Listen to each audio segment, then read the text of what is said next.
Good morning. I'm Wolfgang and I'm chairing this session together with Peter. And I see we have a packed audience this morning. Everybody is fully awake and eager to get started. So let's start this Friday morning, 9 o'clock plenary. And the first speaker is Jaromir Talir, talking about using EIDS to verify the identity of CCTLD registrants. Jaromir, go ahead. Thank you. And so good morning to everybody who managed to wake up after the social. So my name is Jaromir Talir. I work for .cz registry. And this talk is about the digital identity. More and more people is carrying in their pockets some form of the digital identity, whether it's a chip card or something on the mobile phone. And at the same time, we see the growing demand to properly verify the identity of the owners of the registry resources, may be TLDs, but it may apply also to RIRs.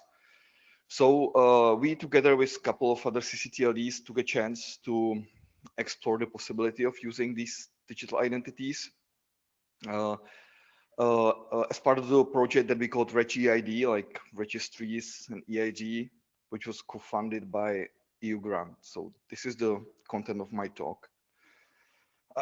I will briefly describe what is EIDAS, what is the project about, the output, some showcase from us, and a summary of challenges. So the EIDAS regulation is from 2014, quite an old regulation. It has actually two parts. One is for the trust services like certificates, signatures, seals, things like this. And the completely distinct part is about the EID. So I will only talking about the EID part. And the scope of this regulation is to establish the cross-border recognition of the governmental EIDs in EU or European Economic Area. To make it happen, the regulation imposed it's mandatory for all public online services to recognize these foreign EIDs in every country in the Europe, and it's been effective since September 2018. I said it's for public online services. The access to private services is left on the decision of each country.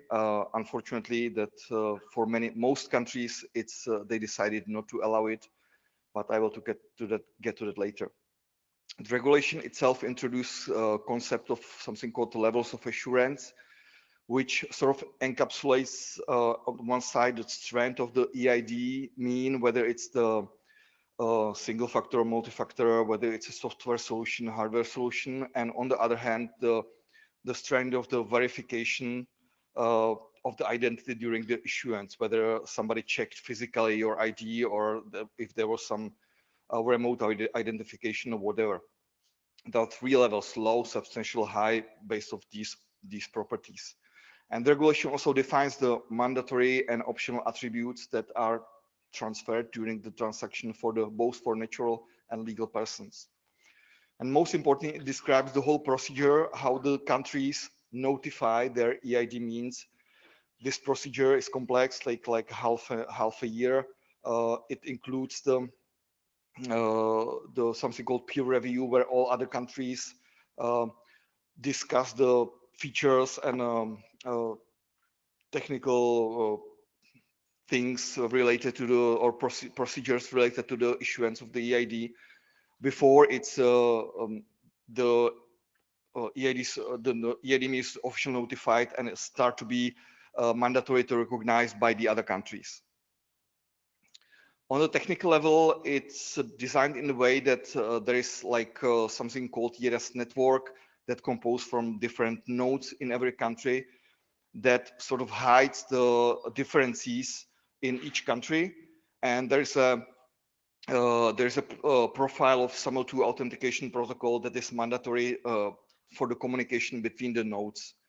And each node connects in the country local online services that request the authentication and also the EID means that provide the authentication.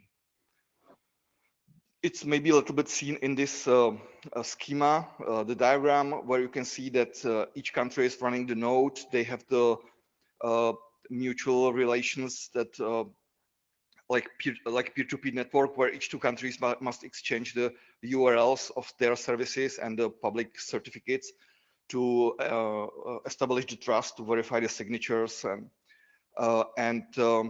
so you can see also here that, for example, if the Estonian service wants to provide the authentication, it has to be connected to Estonian node.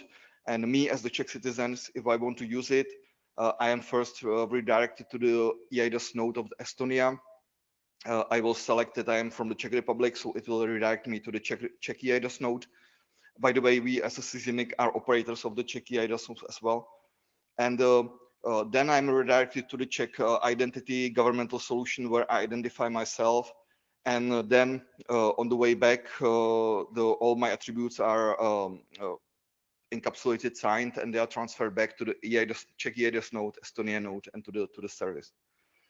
This is one way how it can be done. There is another way, which is like more decentralized, where it's possibility for each country to decide whether they will go this centralized way or decentralized way. In this centralized approach, each country, the country that decide to go this way, they have to provide a software that the other countries will deploy in on their premise, and the authentication is local. So there's only one country that decided to go this way, is our host Germany. So definitely it's a better from the privacy perspective, but it would be quite a nightmare from the perspective of the operator of the node to have like 27 softwares of each country running and get the responsibility for that. So luckily for us at least, it's just Germany, and all other countries decided to go the centralized way. Germany was also the first country in 2017 that notified their ID means. Now the number is constantly growing every year. At the moment, there are 18 countries that have already providing the notified EID means to their citizens that can be used cross-border. There is one more country coming, Norway, which is past the peer review, but not yet notified. So there is, and there's like nine more countries coming. I should also say that countries may have the multiple EID means provided to their citizens. For example, in Czech Republic, we don't have just the Czech citizen card, but we as a registry, we are operating also the identity service, Moje ID, which went through this notification procedure and will soon be also available for the cross-border use. So there are a couple of countries that are missing, but even if you are from the country that doesn't provide you EID, there is some opportunities to get it. I know at least about two countries. Estonia, they provide something called e-residency, and if you pay 120 euros, you can get the card that you can use for the online transaction around whole Europe. And also the Germany, that's other country that's cheaper for 37 euros. You can get the German card that you can use in whole Europe for electronic transactions. So I will stop praising Germany like in this presentation. So yeah, and last thing about the EIDAS, it's old regulation, 8 years already. So there is the process of the revision that was started last year. This introduced the concept of something called European Digital Identity Wallet to store all the identity information. It's even more decentralized than the centralized approach. There are also the possibilities to be more widely used in the private sector. The authors probably would like to even have the big platforms be obliged to use it. The legislative process is right now going on together with the technical solution in parallel. Maybe some outputs will be available in 2020 at the end of this year. So, but it's not related to our project, so I will just skip that. So in the previous programming period, European Commission was every year, I guess almost every year, providing the possibilities for the online e-services to connect to this how they call it, EID, digital service infrastructures, and they provided 70% funding to do that. So we formed a consortium with a couple of other companies and tried to submit the proposal. First time we failed in 2018.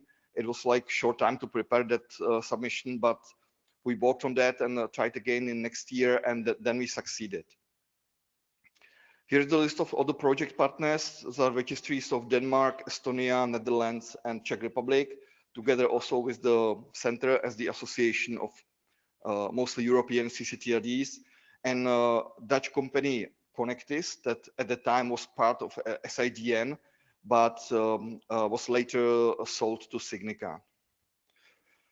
For us as the registries, definitely the scope of the project was to connect our registrant-facing portals to this network and provide the possibility to link the EID with the contact in the registry. For the Signica, the main goal was to make a research of the potential uses of these tools among the registries and registrars, and center it was there mainly for like this dissemination of these ideas and achievements in the domain industry. And the result, definitely we, to fulfill the visibility requirements, we create some website, we made a video explaining these things. I'll talk later about the research. And we also connected our portals to this network. So at least first two, the Estonia and Czech solution is live. So you can just click, and if you have the EID, you can try to log in there. For the Denmark, I was told like it's being put into the production as we speak, like so maybe in the afternoon or maybe on Monday, we will have the possibility as well. And for SIDN, they have the solution in the pre-production, but it will take them like a couple of more weeks to get into the production. So you can just click and try. I talked about the research. There was 2 surveys among the registries and registrars. The results for the registries, definitely, they feel it's important to verify the registrant data, but they have a limited opportunity for that. They mostly do that by the paper-based procedures, so it's hard. Some of them, they already have the possibility to use their own national EIDs for that purpose, so it's easier for them to verify identities. Vast majority will come the opportunity to use this. There are some concerns. Definitely the limited availability of the legal entities, and also some registrars are outside Europe. So, but at least from our perspective, it's just a small minority, so it's not a big issue. For the registrars, definitely there is a mixed bunch of them. They mostly operate on a global scale, so they would like to have a solution that is standardized over the world for all their customers, for all TLDs, which could be hard. Surprisingly, they don't see themselves as a primary responsibility for the validation of the registration data, but they know that they are part of the ecosystem, so they should participate somehow. And of course, they are afraid of the cost and complexity of these solutions. So now the showcase from the CC registry. We maintain the open source registry that is used by many other countries. So we did the changes in that in the core of the registry, the new database tables to maintain these EIDAS identifiers, links to the contact, new APIs. And we also have the registrant portal that we call domain browser that has some features for registrants that have been there for a long time. So we haven't touched this in this project. User can go there and see all the domains, regardless the registrar they use for registration. They can set the security feature that's called registry lock on the domains. They can even see the DNS traffic on the domains if they want to do that. So, and you know, for our case, we provided these services to all the Czech registrants that have our MOE ID identity service. So as part of the project, we extended the possibilities for the authentication also to the to using EIDAS network for the foreign registrants in our registry. And it's like the win-win situation because we provide them some features. If they link, they can take all these features that they have And for us, it's advantage that if they link, that we know who they are. So here are some screenshots from the system. This is the homepage. I could do live demo, but this is probably better. So this is the homepage where the new button was added, edit, login with EU ID. Yeah, by the way, these screenshots are from the testing environment. So all the identities are fake in this environment. I have some backup slides at the end where you can actually go through the whole process yourself. You can register domain on test environment, register contact, try to link it. So just try it. You can also see here that there is, I said that like there are 18 countries already notified. Here are more, like 25 on the test environment. So you can see that the difference that almost the whole Europe already is sort of trying this technology. And even though they notified yet, they are also at least in the some phase of preparation. For the purpose of testing, it's always the good to use the Swedish solution, because in their testing environment, they have the possibility to like select the some prepared identity from the list, so you don't need to have any credentials, and you can still demo the authentication transactions. So here I will just click this demo Sweden Connect reference IDP. I will select the identity, for this case, like this Magdalena Karlen, like I pretend to be her. As a next step, I have to consent that the data here will be transferred from the identity provider back to the service. This is the information that is transferred, so name, date of birth, and that unique identifier. Yeah, there's another consent on the Czech side, which is weird, but is how it is at the moment. And then you end up back at our application, the main browser, and here's the most important part of the changes that we had to implement, because this is where this identity matching takes place. For our case, we decided to use the to verify that it's you, that you still need to provide a handle of your contact in the registry, and something called authorization information, or autinfo, that is mostly used for the transfer. It's a shared secret between the registrant and the registry. So registrant should somehow know it, or at least know the way how to get it from the registrar or from the registry.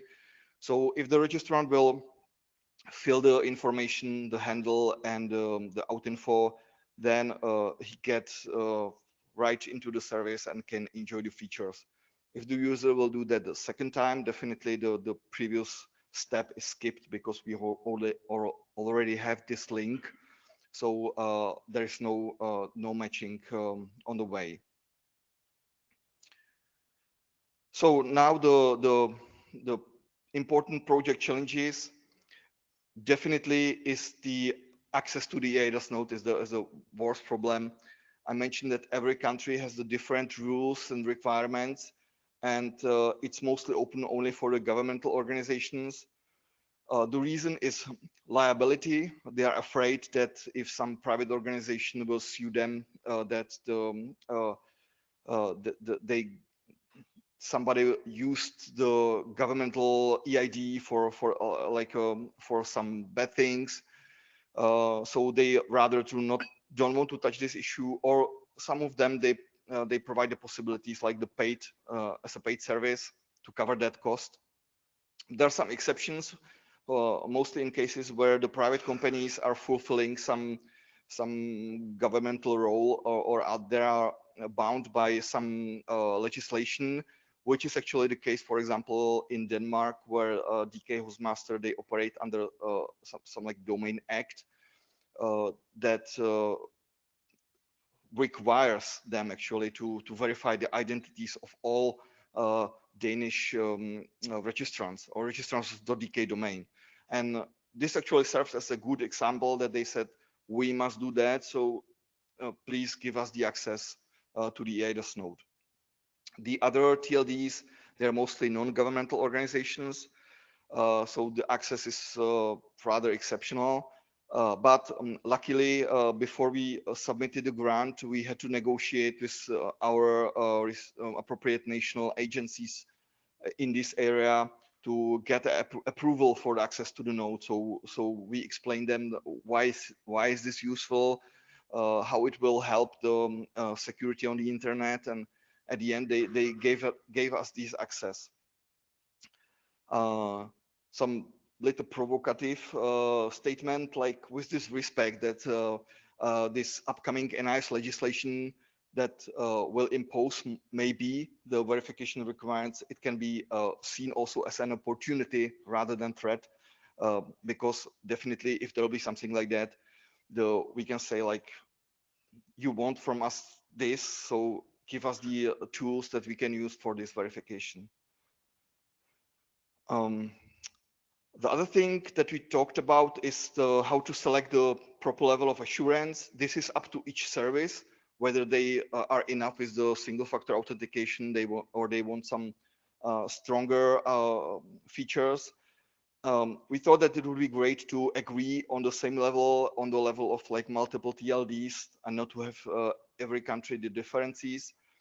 If we think about this, it's important to look up at the not just about the required strength, but also the availability, because as is the case, for example, for the Denmark, every Danish citizen, almost everybody have this name ID as a governmental identity, but from the perspective of the EIDAS, it's only on a substantial level. So if we had decided to require the high level of assurance, we would probably omit the whole country. So at the end, we decided to require on a substantial level, which we think it's enough. Even for our country, almost all governmental services, they require only a substantial level. So we went this way.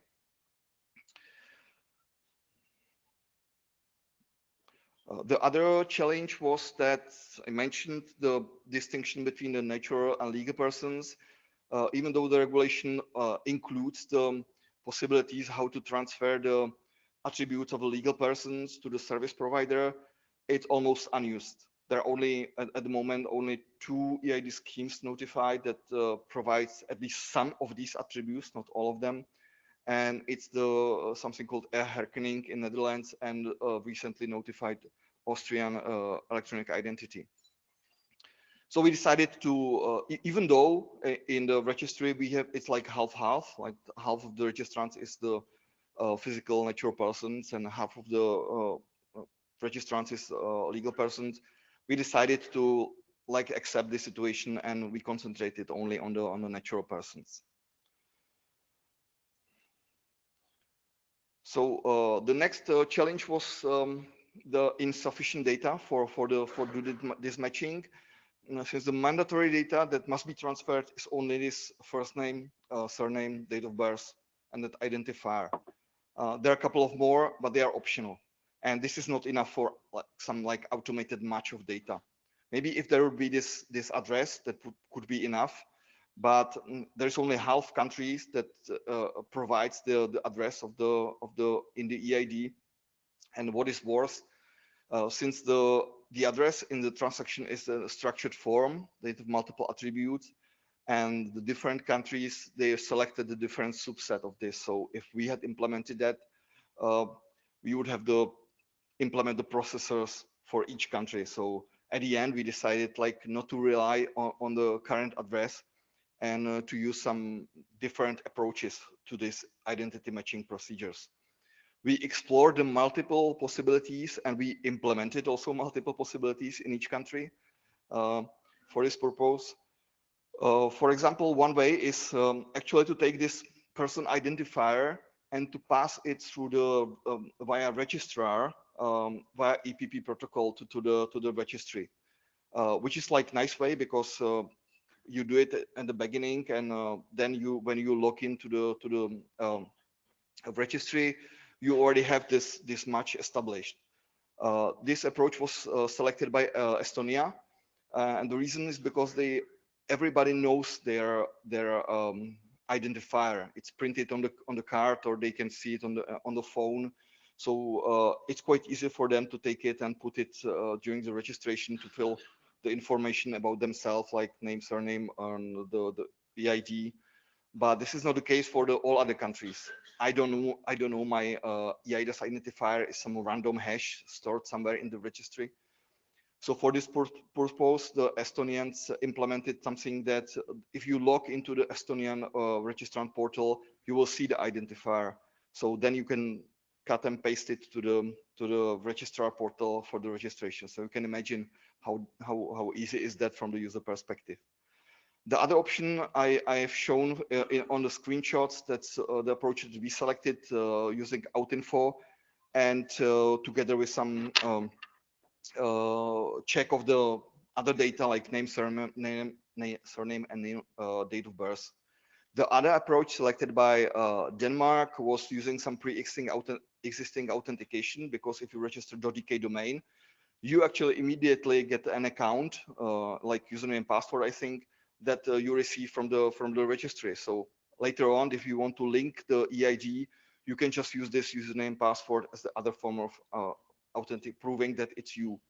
For the .nl, they have the procedure that they send some verification links over the email, and then involves, I think, some manual checks in this procedure as well.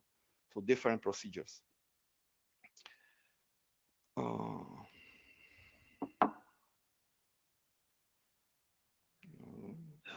Okay. So if you link the contacts with the identities, now you have the issue how to update the data, because you probably don't want, if you have the verified set of data, you don't want that the registrar will or the registrant via registrar will remove it or update it randomly. So we thought that we could maybe take the contact from the registrar responsibility and maintain it ourselves, but we didn't go this way.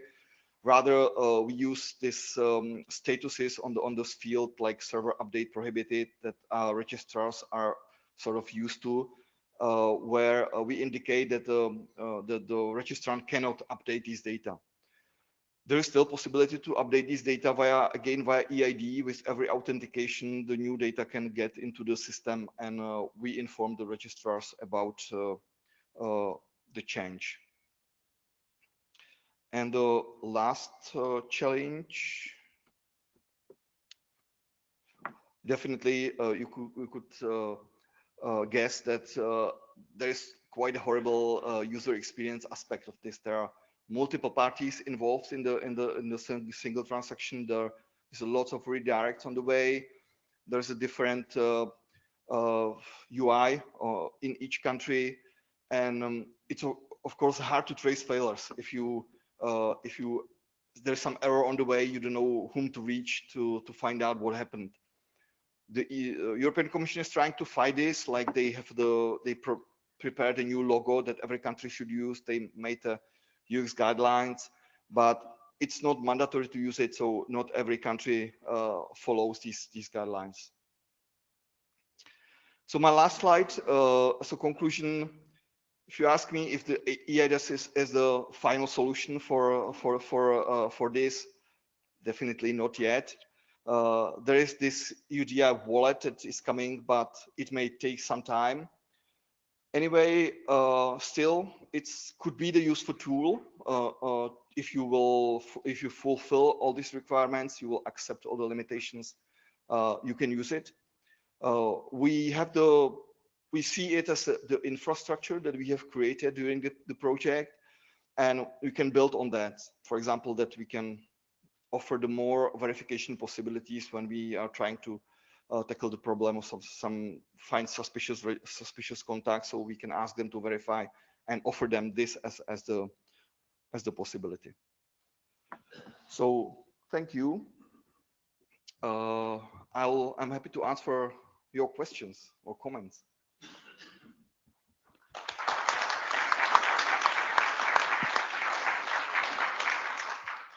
So thank you very much. My name is Peter. I'll be moderating this part of the Q&A. Are there any questions? Please come up to the mic. Don't forget to say your name and affiliation. Petr Špaček speaking for myself. If I authenticate and you get my personal data from the central, whatever register it is there a push mechanism to let you know that, for example, my whatever permanent residence address has changed or not? Not. Okay, yeah. So this is something that is not expected because it would be hard for each, because it's different in every country, the way how the EID is done. So the only way at the moment is if the country is providing at the moment of the authentication transaction the current data, then you just authenticate again, and everything will went through from the citizen registry back to the service. Okay, understood. I'm asking specifically because usually the registry has in its conditions that you have to keep your data up to date and blah, blah, blah, blah, blah. And it's total pain to, if you change your address, it's total pain to go and update all the places where the address is. So that's why I'm asking. Thank you. There are no written questions. So apparently we have no written questions, no one in the queue. Last call for coming up to the microphone. Say something at the mic. And thank you very much. Thank you.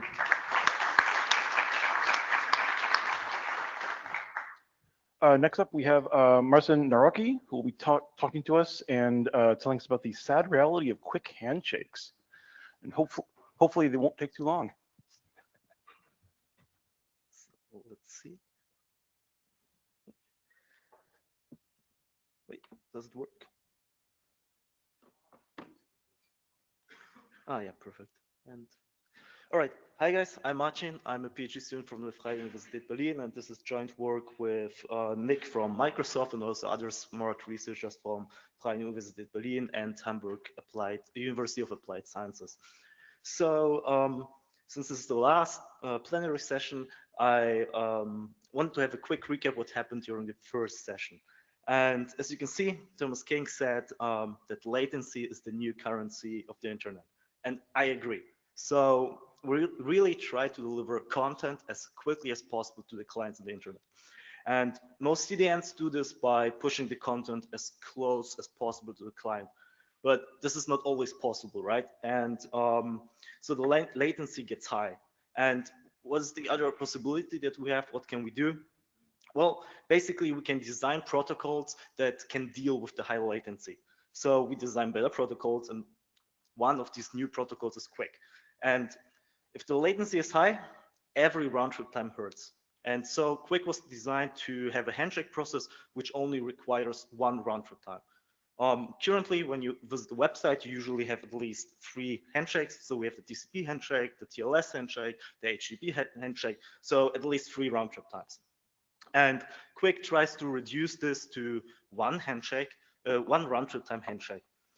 Also, the other design goal of Quick was to reduce or prevent UDP amplification attacks. So we did not want to, we did want to prevent the mistakes that we did before. So, you know, DNS amplification attacks, NTP amplification attacks are still very common. And so there is an upper limit for the servers which they can respond with. So a server only responds with the triple the data size that it received from the client. So these are the design goals. For all of you who did not see a quick handshake in practice, that's how it looks like. So basically, we have the client, and the client sends an initial packet. And this is very much like a TCP SYN packet. However, there's a large difference because the initial message from the client are actually quite large. So an initial message is at least 1,200 bytes. When the server receives the initial packet, it responds with also an initial message, but also a handshake message, which includes all the TLS certificates and so on. So we actively scanned 1,000 top domains. And what we see so far is that around or exactly 169 servers actually support currently Quick out of these 1,000 domains. And the results that you see are based on those 169 servers or domains. So have the design goals been met? We think no. And yeah, my job today is to walk you through our plot so that you kind of hopefully come to the same conclusion. So our client here was sending quick initial packets with the size of 1,272 bytes. And we see three things that can happen. Basically, this is a stacked bar chart. And for roughly the half of the servers, we see that the server responds with more than 3 times the data that is actually allowed. So the servers do not respect the threshold that actually Quick designed. For the second half, we see a bottleneck. So the handshake does require more round trip times. So it's not the fast one round trip time that we actually expected. And the very thin green bar that you see, this is actually the optimal case that we hoped for. It's only, this is the one round trip time handshake. So the red bar is basically an implementation issue. That's what we think, because this limit is specified by the RFC. So there's likely an implementation which simply does not respect this limit. The orange bar is a little bit more complicated. This is probably a configuration issue, but we will look into this. So my talk is more or less structured around this plot. So we will now look what happens when we go to the left. So what happens when we send smaller quick initial sizes, what happens when we send larger quick initials, and then we will talk about in detail about the red, orange, and green bar. So if we go to the left, so we send smaller quick initials with the client. Almost all handshakes require multiple round trip times. And we expected this because the servers are not allowed to respond with so many bytes, right? Then if we go to the right, we see that more fast one round trip time handshakes actually take place, but it's still only a small fraction of the total handshakes. But still, this is better than the initial size that we used. Now, the last part is tricky because if we use initial sizes close to the max MTU, basically what we see is that we reduce the reachability. We do not reach the servers. This is because Quick actually forbids IP fragmentation, and this way, when we use large quick initials, we're not able to reach the servers. So let's take a look at the red bars. So again, everything in red did not respect the amplification limit. And we wanted to know how bad is it. So the responses were larger than 3x, but the good message here was that actually the largest response that we observed was not larger than 4.4 basically. So so what we see here is basically that it's not that bad as we expected. However, some implementations still need bug fixes because they do not respect the RFC. We're still in the process to figure out which implementations these actually are. If we focus on the orange bars, so we try to find out what causes multiple round trip times. There are two possible reasons. So the first one is the so-called retry token, which is very much like a TCP cookie, or it's a form of DDoS prevention. So before the server actually responds with an initial, as I showed you before, it sends a retry packet, and doing so, it does not allocate any memory for a connection, does not perform at least almost none of the TLS complexity that it usually does, and waits for the client to come back. But only 2 domains actually use the retry token. So this is not the reason for the multiple round trip times that we see. And these 2 domains were actually one operator which operates a Russian-speaking social media site. So the other reason for multiple round trip times are actually very large TLS certificates. And this is the majority. So again, we have a CDF which shows us the distribution of the TLS data size that we received while performing the quick handshake.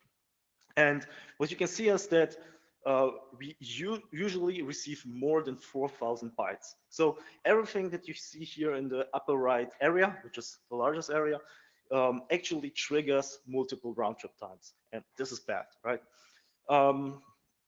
So what we see here is, is that TLS data, or the large certificates especially, are responsible for a bad performing quick handshake. So let's talk about the green part.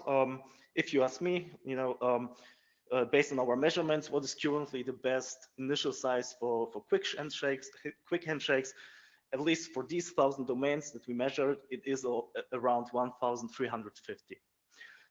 Again, this is a trade-off between very small initials, which trigger multiple round-trip times because of this large TLS certificates. But on the other side, we have the problem that large initials actually reduce the reachability because quicks forbids IP fragmentation, and so the packets simply get dropped. So what do we learn from our measurements? Is there anything we can recommend? Well, reduce the size of your TLS data. I know this is quite difficult because TLS ecosystem is quite complex, but maybe you can optimize something in your TLS data so that you can actually use the one round-trip time handshake that Quick offers. If you can't, on the other hand, and you're forced to use multiple round-trip times, we actually recommend to activate the retry tokens, because if you have already multiple round-trip times, you basically get free DDoS prevention and no additional costs. So all the measurements are based on QuickReach. QuickReach is an open source tool that we released, and you can download it and measure your site. So go ahead. We are likely to receive feedback. QuickReach is based on MS Quick, which is the default implementation of Quick by Microsoft, which also will be included in Microsoft products in the future. So with that, I'm coming to an end. So use our tool, check your Quick servers, and with that, I'm happy to receive questions. Thank you.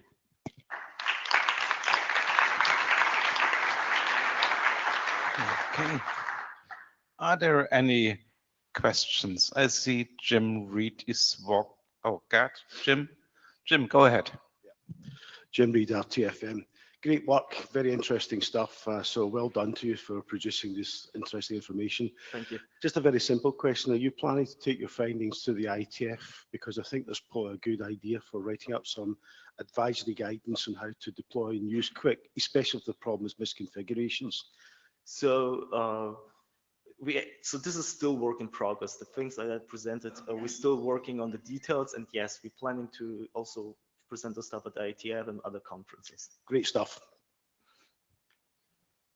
Okay, Gerd. Gerd Döring, good morning.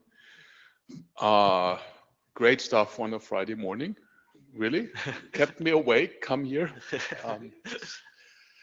I'm curious about the big TLS bits of it. I admit I have not looked into this in much detail yet. I know that in the DNSSEC arena, there's a movement going from RSA certificates with like huge bit sizes to elliptic curve to get the packet sizes down.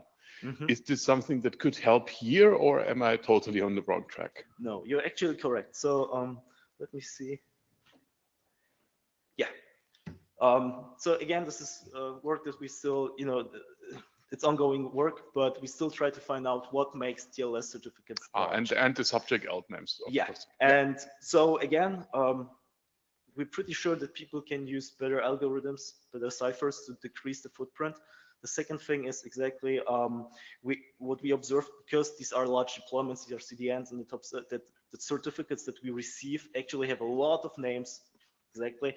That's the second thing. And the other thing, if you receive a certificate for a website, it's not only this, but you usually receive the certificate chain, and this also makes it larger. So it's actually a team effort.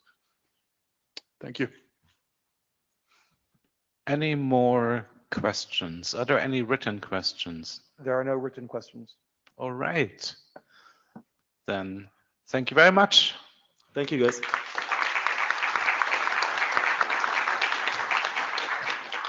So the next one is a remote presentation. Oh, okay, here he is. Hello, Jeff. Hello, Australia. Do you hear us? This sounds like Eurovision again, doesn't it? Yes. Yes, I 10 points. All right. Okay. We have next one is Jeff Houston talking about revocation. Jeff, go ahead. Thank you. Thank you very much. And I'm just doing the entire screen fumble at this point to try and figure out how to make sure that things are happy sharing my screen. Let me try once more in the Chrome tab. No, no, yes, share that. Have I got a screen share running or have I got a permission? Can someone in AV, I've uploaded my slides, can they present my slides from that side, please? Oh, you're so good. Okay, we have the slides now. Thank you very much, that's perfect. Look, this follows on from the previous two slides, but it introduces, I suppose, a subtle set of twists. And so I'd like to talk today about certificate revocation. I'm trying desperately hard to advance them. Let's see what works here. Oh, yes. Okay. Some of you may have noticed that there was a bit of a kerfuffle over in Europe, still is really. And one of the things that happened in early March was that a number of Russian banks had their certificates revoked because of the US sanctions. And this particular, some banks had their certificates revoked by thought as a CA. And this action was pretty prompt. It was March the 11th. And when you look up the certificate transparency logs, yay and behold, that certificate is marked as revoked. So what does this mean? Well, in theory, a revoked certificate says, this is not a good certificate. Do not go here. This is bad. So if certificate revocation worked, then clients shouldn't be able to connect to you. Because if the certificate's revoked, this whole TLS handshake should, in theory, fail. Because somewhere deep down in the bowels of the TLS exchange should actually be a handshake around this certificate. And the revocation status should pop up by some magic, I guess, and say, no, not a good certificate. It's been revoked. So that was the theory, that the revocation of those certificates by thought would basically take that website down or cause whatever website it was to look for another certificate authority that the rest of the world trusts. So this was indeed intended to be a disruptive action. But, you know, let's just take a step back here and actually look if this works and look at the implications of what revocation is all about. So a bit hard to start with a Russian bank. So let's start with one of my banks, an Australian bank, the Commonwealth Bank of Australia. It's a very grand name. And there's the front splash screen, you know, hi, let's have a client number and a password. So it's kind of immediately jumped to the bottom line. Tell me your secrets. Now, why should I trust it? That's a really damn good question, because it's very hard to tell if that's my bank or a clever scam. If I look behind that web page, I'm actually not banking with the Commonwealth Bank of Australia. I'm actually banking with the Bank of Akamai. You're probably banking with the Bank of Akamai too. You know, most of these retail banks actually use some various forms of CDNs these days. And so if I was a clever scammer, I would actually do my scamming using Akamai. Much harder to actually, you know, find out that I'm being a naughty person. But, you know, my question is still, why should I enter my credentials into this screen? Why should I tell, theoretically, Akamai all my secrets? Why should I trust this? Well, damn fine question. So if you click on that padlock, it tells you some very reassuring stuff. This certificate was issued by a company called Entrust. And, you know, anyone who calls himself Entrust immediately scores minus points in my book. It's not even null point, it's negative point. Because, you know, Entrust sounds about as dodgy as you can get. I've never met him. I have no idea what this means. So, you know, I'm still not very happy. So what does the certificate actually say? Let's just sort of figure out if this certificate is worth trusting. So show certificate. Now, my Mac, trusting little soul that it is, says it's valid. So what? my Mac says lots of things are valid. Maybe it shouldn't. Let's dig into this a little bit deeper. Not only does it have a green tick, but there are a couple of dates down there. This certificate was issued in August 2021, and it's going to be valid until August 2022. Now, hang on. That's a 12-month length certificate. And at the time I looked, it was already 7 months old. And it doesn't matter if I look again next month or the month after, it will still be trusted. This is an amazing piece of predictive trust, because what happens if the private key of the Commonwealth Bank of Australia was leaked in the next 5 months? What if Entrust, despite such a wonderful name, actually has breached in the next few months and its certificates leaked? What if all kinds of bad things happen? But the real issue is, what if something happens between now and August of this year that says this certificate shouldn't be trusted? Okay, so what do I do? Well, it's the same answer as we started with. It's revocation. Now, normally a certificate is valid for those dates, but if something bad happens, you want to unsay it. You want to suck it back out of the world. And the way you do this in the X509 world is every certificate authority maintains this thing called a certificate revocation list. Now, it's really simple. It's just a list of all the serial numbers that are dud, that for whatever reason, some bad thing has happened, or maybe it's just part of their process. Don't trust this certificate any longer. It cannot be trusted. No. Then simply what they do is add that serial number to their certificate's revocation list. As simple as that. So if I'm worried about the Commonwealth Bank of Australia certificate because I suspect something dodgy has gone on, or even if I just don't know, then maybe I should check this certificate revocation list to see if that serial number has been listed. But it's not me, it's my Mac, it's my browser, it's down in the machinery. So how does my client, my browser, perform this check? So here is this certificate which has been signed, and inside there is an extension field, and that extension field, if you can read the 3-point font I have cunningly put up there to test exactly how big last night was and whether it's still, your eyeballs are still working. But there is an extension there called a CRL distribution point.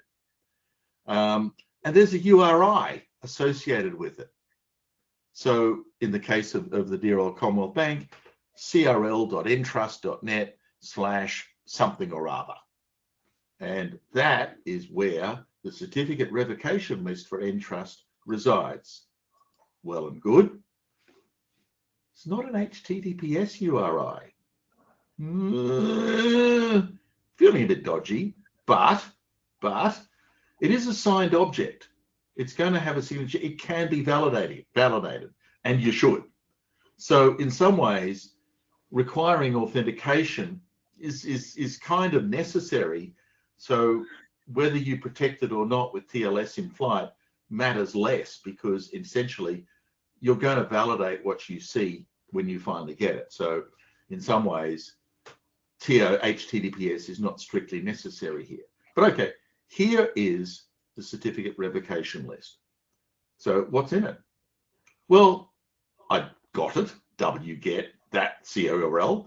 And then, of course, using the Texas Chainsaw Massacre of all forms PKI, that wonderful, the Swiss knife, Openssl, there are a bunch of commands that say, treat this gobbledygook as a CRL and tell me what's going on. So it says, I'm a certificate revocation list, and I got produced on March the 14th, and I'm not going to produce another one until March the 21st. So if anything bad happens on March the 15th, hang on, I won't tell you until March the 21st. Why not?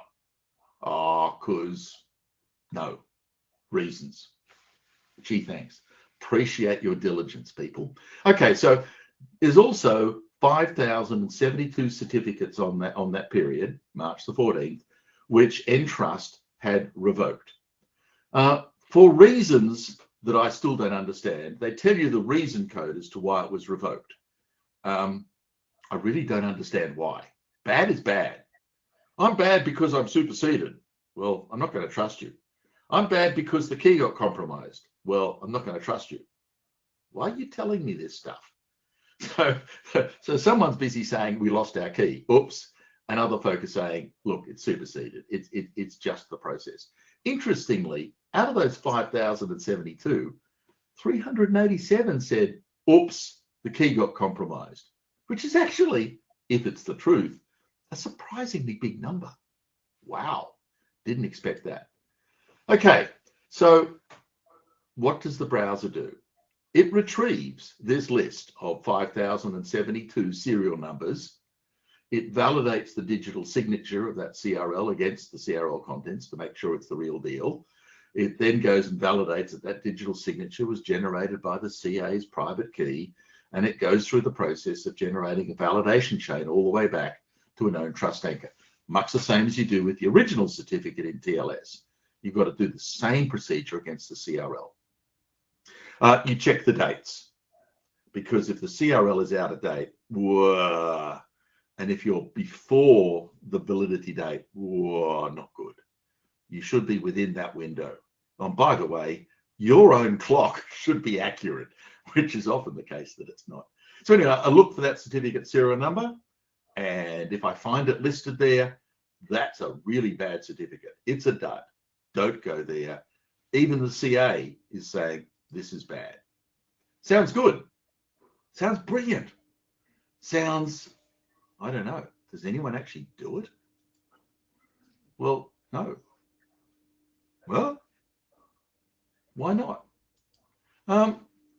Because why do I have to load down 5,072 serial numbers just to check on one? Why do I have to go through this entire sort of dance to retrieve all of the revoked certificates from that CA just to check one?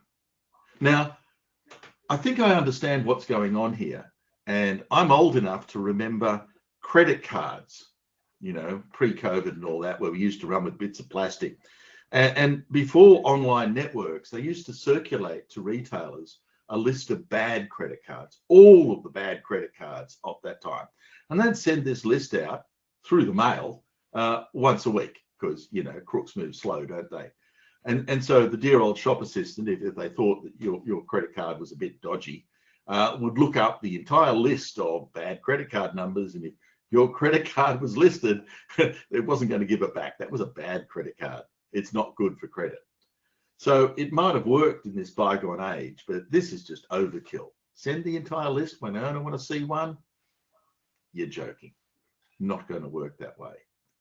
So how do we make this better? Let's go to Plan B. Plan B is the Online Certificate Status Protocol, OCSP. And what it does is it replaces downloading the entire list with a query response protocol. And so I query that CA and I say, here's a serial number, what do you reckon? And in essence, the CA looks up its own certificate revocation list and looks up to see if it's there or not and says good or bad, which kind of sounds interesting, right? So what we're seeing now is in the TLS handshake, the TLS server sends over the domain name certificate, and then the client in that certificate finds the OCSP portal and says, hi, I've got a question for you, CA. What do you think about this particular certificate? You have to ask the CA, because if you ask the TLS server and it's trying to hoodwink you, you're not going to get an answer that you should believe anyway. So this referral back to what in DNS we would call the authoritative source is actually the way through to try and get the right answer from the people who should know. So this sounds pretty good. Does it work? Does it use it? And so the question really is, how many folk would go and retrieve an object if the certificate was revoked and the CA doesn't publish a CRL? Because most of them don't, because there's no point. So who uses OCSP? What a great question. Let's use an ad. Ads are amazing. They can measure all kinds of things. They just retrieve a URL from the user perspective. And in this case, rather than playing around with other aspects, we're playing around with the certificate behind the HTTPS side of the web object. So we're going to generate a Let's Encrypt wildcard certificate at great cost to everybody. And then immediately we're going to revoke it. So this is now a dead certificate. And when everyone ever comes to retrieve this, they're going to find that it's a dud if they use OCSP. And if I do a manual check of this using, again, the Texas Chainsaw Massacre of PKI, Openssl, and do an OCSP query against that issuer with that serial number, which is what the browser actually does, that exact call, it will find in amongst all of the fancy stuff there, in ASCII, it says dud. The certificate status is revoked. And here is the time it got revoked. But there's a bit more here that I'm kind of curious about. This update, March the 13th, next update, March the 20th. So if I asked about a certificate that was revoked on March the 14th, what's the answer? That long silence is, I don't know either. I really don't know. But it kind of worries me that I'm getting 1 week periods. This is actually an extract from the CRL, were Let's Encrypt to produce one. They don't produce one, by the way, because Let's Encrypt CRLs would be massive and you'd be there all week trying to download the damn thing. So, you know, it's revoked. This is cool. Let's see what happens now. Does anyone actually do this? So I'm going to capture all of the TCP packets at the server of this exchange. And I'm going to look at the SNI field, because at the moment I'm not using encrypted client hello, that encrypted SNI field. So I can see it and capture all the web logs to see who, if anyone, is actually doing this OCSP check. So Let's Encrypt doesn't publish a CRL. It's too big. It's not going to work. So if folk are obeying revocation from a Let's Encrypt certificate, they're going to do it because they're doing OCSP. Now, if all of you clients out there in the big internet performed this revocation check, then no one would be fetching the object. Nobody. Because it's a revoked certificate. There's no alternative. Don't get it. And if no one supports OCSP, we'd see a really high correlation. Because if no one supports it, everyone just goes, nah, don't care. I'm going to fetch it anyway. So before I actually go to the results of the ad experiment, let's have a look with a bit of a benchmark test. Let's phrase our expectations here. So it's pretty easy to do this with a few systems and a few browsers. MacOS, and I was running 12.2.1 in March. Chrome does the check. Firefox does the check. Safari does the check. There is no edge on macOS. Fine. My phone, same answers. Android, nah, don't care. Windows, Firefox cares, But Chrome and Edge, nah, don't care. Debian, only Firefox. So only Apple platforms and Firefox perform the check. And everyone else, sucks to be you. We don't care. It's revoked. So what? Here's the web object because we don't care. So Apple platforms and Firefox. So what's the market share of Apple platforms and Firefox out there in user land? Well, you know, Statistica says around about 20% market share these days. So if I had a relatively good ad, and Google are very, very good at that. They just send ads around the planet. Good on them. So we'd expect to see about a 20% rate of folk who are actually doing OCSP checking. And in one of those rare moments in research when theory and practice come together and actually agree for once, thank you gods, it is out of these 5 days in March, 16.5 million sample points, 21% said not going to go there, it's a dud. And the other 79% said, nah, life's an adventure, let's take a risk, I don't care. So theory and practice are doing fine. That's really disappointing. That's incredibly disappointing. 79% of folk just don't care if it's revoked or not. So where are these people who actually care? They're the people who have Firefox and Apples. Who has a lot of apples per capita? Saudi Arabia. Who else? Well, bits of South America, Australia, China. Who doesn't? A whole bunch of Europe, a whole bunch of Africa and Mexico. They just don't check. Interesting. Okay, so where do we go from here? What's the scorecard of OCSP? Well, after I've done that TLS, and before I start worrying about quick from the previous presentation, I've got to do an OCSP check. That's another round trip time, and it's not going back to the server that may or may not, you know, is in a CDN. It's going back to the CA. And the CA really has a problem because it's going to get a whole bunch of very, very time critical queries. So unless it's got all of its credentials out there on a good CDN, you're going to be spending a lot of time doing this OCSP check. Not good. So it's a round trip time penalty, and it might not be very fast. Bad. But there's something else that's going on. The server knows I'm going to that site, but now I've just told the CA what I'm doing. The CA didn't know about me. It didn't know I was going to that site. It was a secret between me and the server. Now it's a secret between me, the server, and the CA. Why should Entrust know who my bank is? But they do. They do know who my bank is. What a leak. And as I said, you know, the CA is now going to handle all these time critical OCSP queries. Oops. And also, what happens if I launch the query, wait for a while, don't get the answer I want? No answer. Should I just say, oh, let's go there anyway? Well, that's not good, because if I go there anyway, if I DDoS the CA, everyone's going to go to a bad certificate site. Because if the CA's OCSP server is unreachable because of DDoS, if I fail over and go, yeah, I'm just going to go there anyway, that's not good.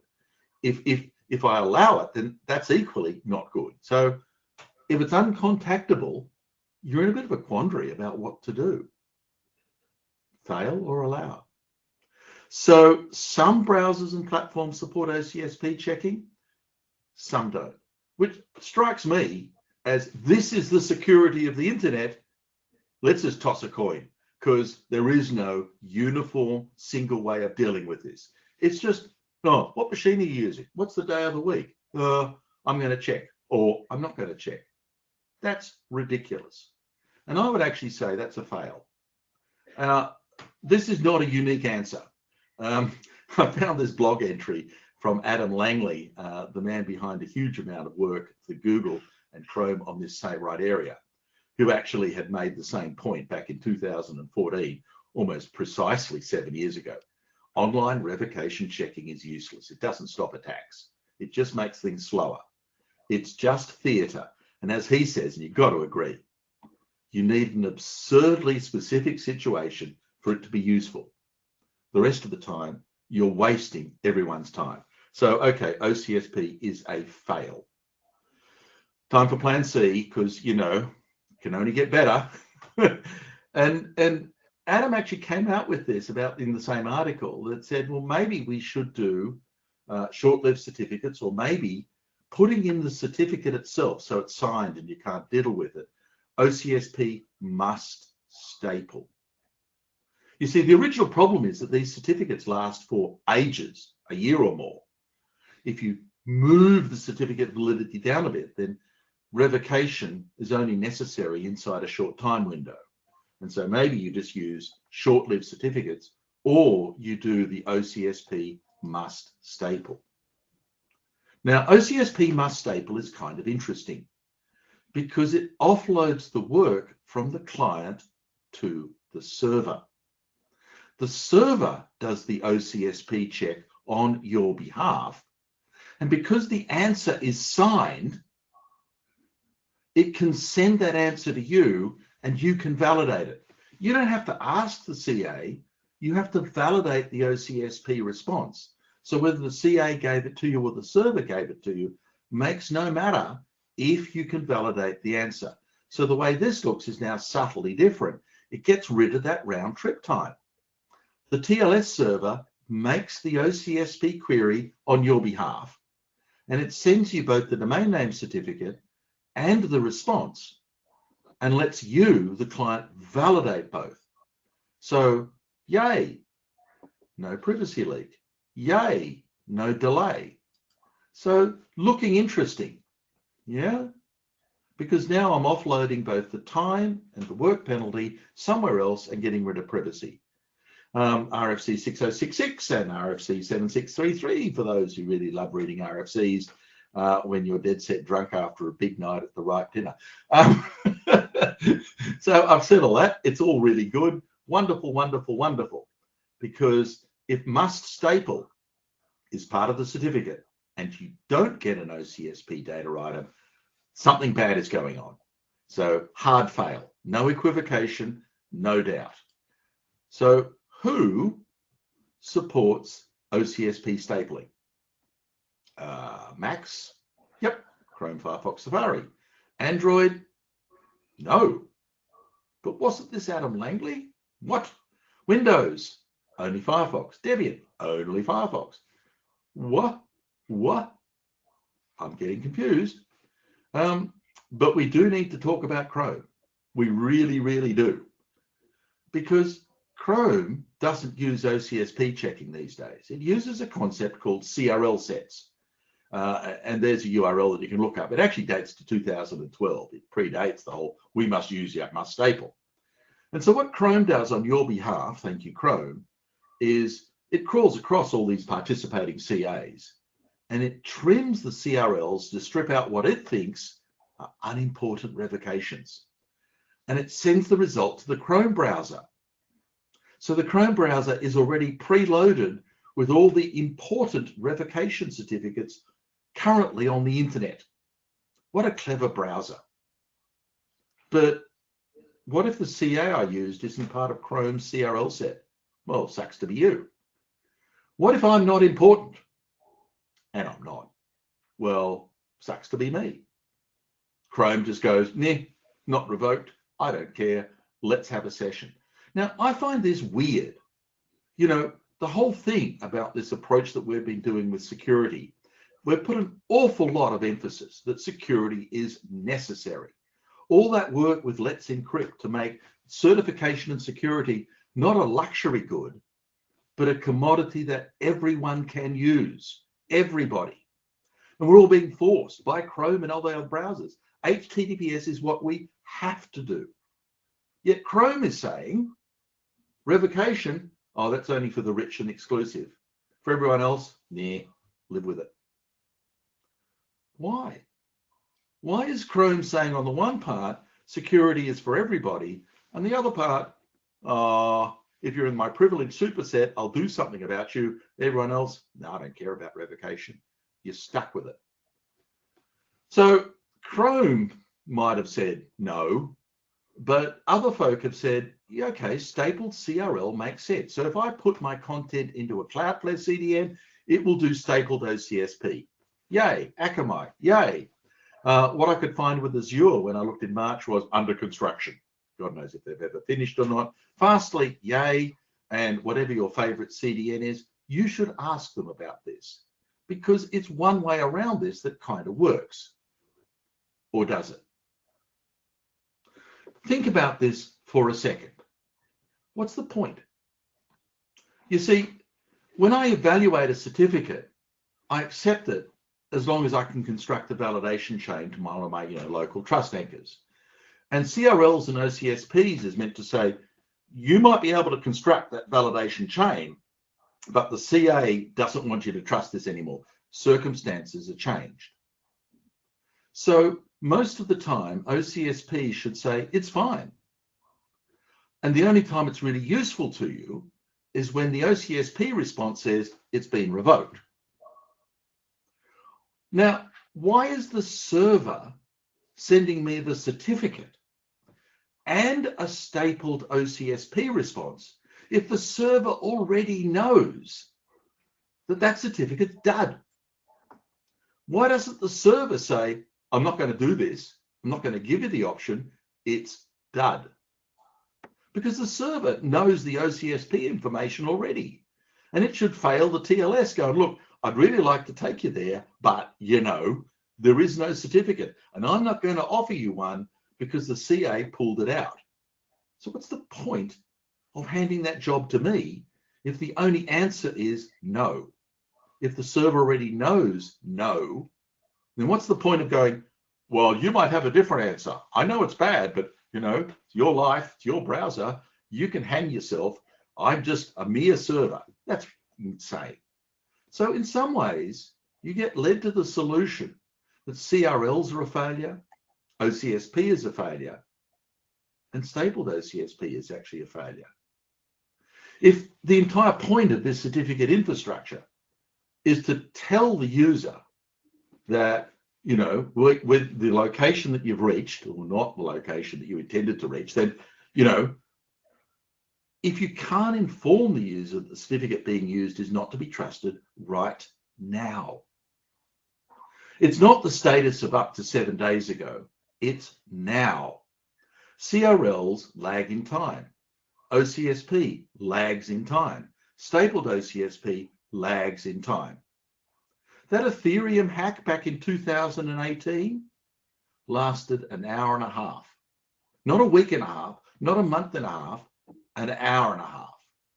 So if I want to know if a certificate is being revoked, I'd really like to know if it's been revoked now. Not, oh, it wasn't revoked a week ago, you're all good to go. It's kind of, that's not helping me. And so if the entire purpose of these revocation measures is to reduce that trust window, then if all you can do is reduce it to a trust window of 7 days, I would actually call that a fail. So what we really want is not let's encrypt with certificates of 90 days, and we don't need to worry about revocation. You do. Not certificates that have a validation period of 1 week. You still need to worry. You actually need certificates with a trust window of a few hours, because then revocation wouldn't matter, because within an hour or two, it's a new certificate. That one can't be trusted anymore because it's run out. So revocation is a failure. It's not delivering what we need in today's internet. Attacks are too fast, trust is lasting too long. What does that mean? Well, certificates are a failure. We've moved beyond what we want from certificates. The trust windows are broken for our world. Not long-lived certificates and non-functional revocation is a combination from hell. We do it because anything else seems like a lot of work and we don't want to change the world. But we do it because we actually don't care about the user. We really don't care. They're actually incapable of informing a client that mischief is happening right now. They can tell that mischief happened a week ago, so what? And if the real objective the client wants to know is, I'm about to enter my credentials to my bank, is this safe? The answer from the certificate system is, nah, I don't know. Sucks to be you. Go try, see what happens. I can't help you. So we can't fix X509.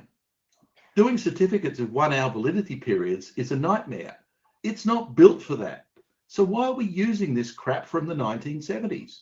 Why is this actually relevant to our life at all? Why are we bothering?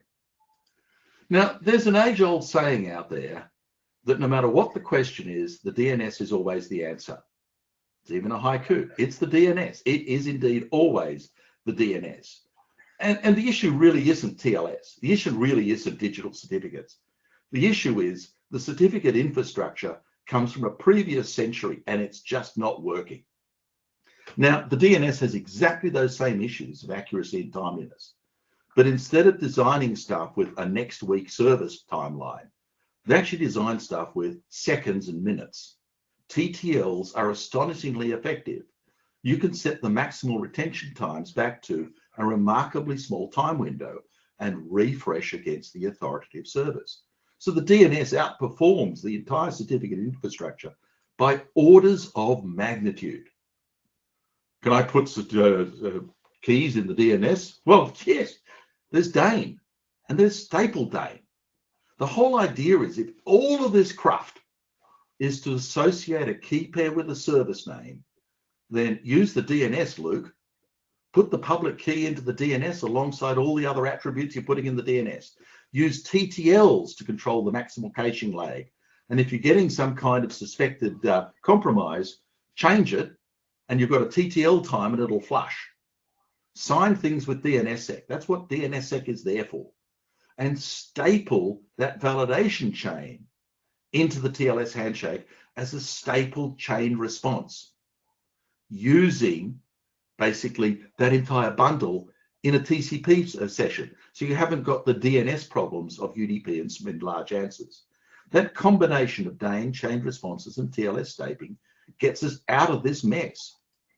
So my time is up. Where have we got to? That whole X509 certificate world, it's broken. It's so broken, it's unfixable. Pulling certificate lifetimes down to small numbers of hours is kind of the doomsday scenario. That's not going to work. The DNS actually manages to achieve that. So why don't we ditch all this X509 brokenness and just sort of turn all this over to Dane and DNS and DNSSEC? Because at least at that point, we can actually hand users what we wanted to hand them.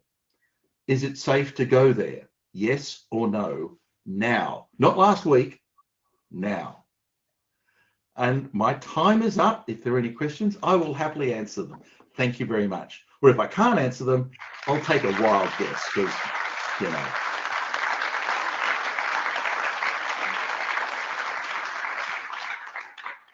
Thank you, Jeff. Please go ahead. Hi. Thank you. Lee Howard from IPv4.global by Hilco Stream Bank. Jeff, this was as much fun as always. I had occasion to do a little bit of not quite the same research, but adjacent research a few years ago. And I found that I thought you might be interested. Something like 1% of CRL and OCSP servers have a quad A. So the occasion was trying to run v6 only infrastructure if I only need to reach certain things. But if I'm trying to reach a website on an IPv6 only system with no translation, I can't actually even check the server at all. I think it underlines the issue, Lee, that no one in the certificate world cares in the slightest about revocation. They really don't. Exactly. And users assume they do. Poor deluded user, you know, every single time that assumption is glaringly wrong. Yep. It's not right. Jim Reed. Jeff, great talk as Hi, Jim. always. Thank you. I've got a couple of concerns about this. I think you're right that all this X509 nonsense is not really working at all. But I'm not sure if Dane is the answer. I mean, Dane hasn't really set the heather on fire since it was first standardized all those years ago. There's very little usage of it. And I think a second concern we have about that is that if we're going to start putting some kind of identification tokens in the DNS to validate TLS sessions or whatever. How are you going to get, say, the likes of Commonwealth Bank to sign their zone? Do you think they've got the expertise to do that? And do we have that problem for all these other people who are providing content information on the net? How are they geared up to actually deploy DNSSEC? So there's a number of parts to unpack in that, Jim. And one is, even the most cretinous folk can get a TLS certificate disturbs me a lot, and it should disturb you. If they're that clueless about keys and cryptography, they shouldn't have a TLS certificate either, because this is not exactly toys here. People rely on that data. They rely on the integrity of the data. And if you're not doing your side of the bargain and getting that certificate, you know, that trust that users are putting in is completely misplaced. So the next kind of issue, why do folk think Dane is wrong? That comes down to two basic issues. One is DNSSEC over UDP is a nightmare. It is. Large responses and TCP failover and so on are causing us all to go nuts. Yay, DNS over TLS. Yay, DNS over HTTPS. If we can do this part of the work, we can actually do one thing that makes DNSSEC sing and dance. There's an RFC 7901 that takes all of the validation questions that take a geological era in DNS over UDP, and you package it up with the answer to be validated. No more queries. Here's all the DNSSEC answers. Knock yourself out and perform a validation chain yourself. So if you use DNSSEC and DNSSEC chained responses in eDNS 0, and you just happen to use, say, oh, DNS over TLS, then all of a sudden, all those DNSSEC doesn't work, Dane doesn't work kind of objections get punted out the door. Yes, we're not doing this today. Why not? Oh, because we're relying that X509 works. What a stupid answer that is. Because it doesn't work. Yeah. Thanks, Jeff. Okay, there are two written questions in the queue. I just want to say, for timekeeping, we're running close to the end of the session, so I'm cutting the queue now. You can still ask your question, but let's first go to at least one of the text questions. Yeah, there are two written questions in the queue. One very long one, which I do not want to read out in full, from Christian Brettenhofer. And basically the question goes, online VTO.ru seems to be used now from Global Sign and before March 29th from Thought. So it just depends on CA policy who gets the OV certificate. So is it still broken? OCSP does only deal with certs, not the requesting organization. So again, no proof of organization. There's a lot to unpack in that question about organizations and certs, and I think it's probably best handled offline here in a much, much bigger answer. But I'll say one thing. Certificate transparency gives you same month responsiveness in a nanosecond world. It's busted. Okay, the second question from Daniel Mahoney. RFC 7901, Dan, and quite frankly, if someone wants to build it, I'm sure I can persuade APNIC to sponsor somebody's costs in building it and some of the large open resolvers. You know, this needs to happen. It seriously needs to happen. Okay. Jen? Jen Linkova. Hi, Jeff. Yesterday we heard in this room that this internet thing is kind of working and good ideas are kind of stayed, bad ideas die. Thanks, Jeff, for proving once again that does not seem to be a case.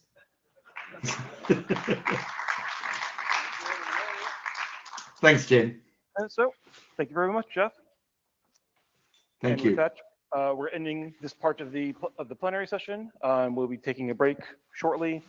In about 1 minute, the results of the GM will be announced.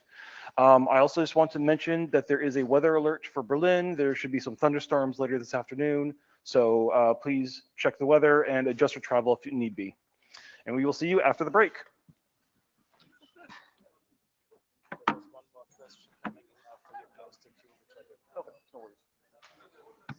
So, good. Hey, I survived Friday 9 o'clock. Like I said, the next live meeting, if I'm still on the I'm ready to chair any session except private. If I remember correctly, Brian often did.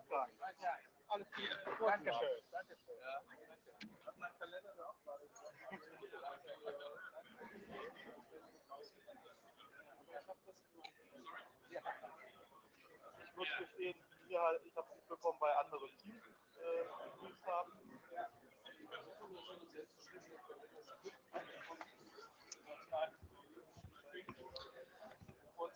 Good morning.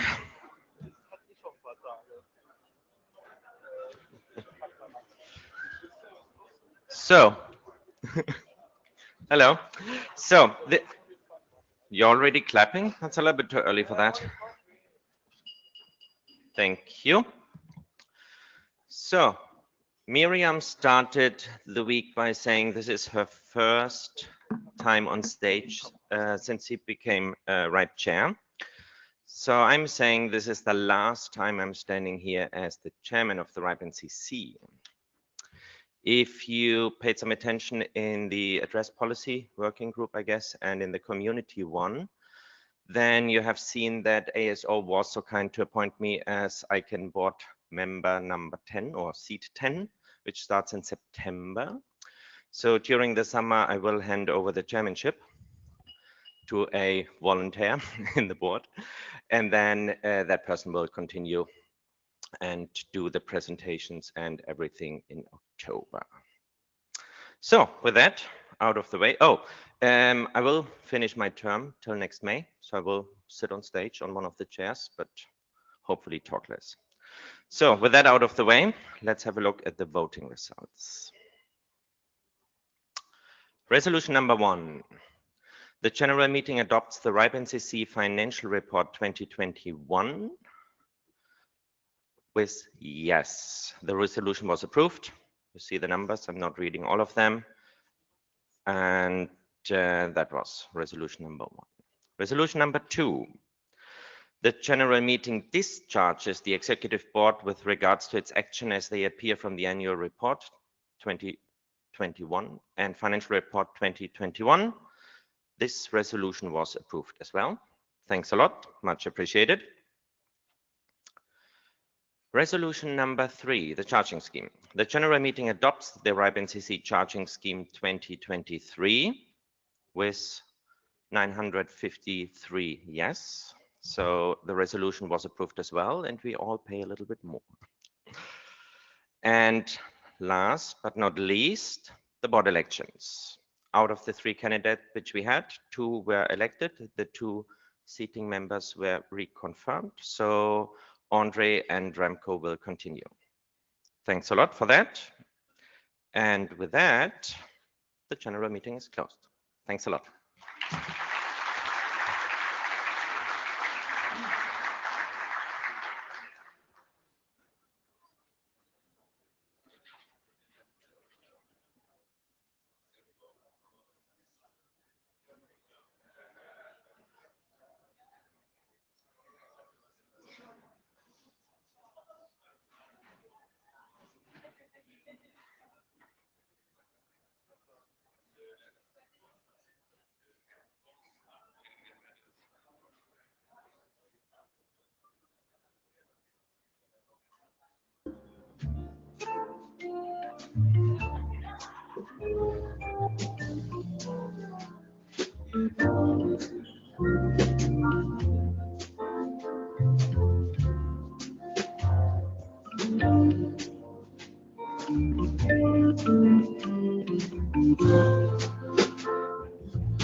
Good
morning, everyone. Please go to your seats so that we can get started. We know you are all tired. Grab a coffee, sit down.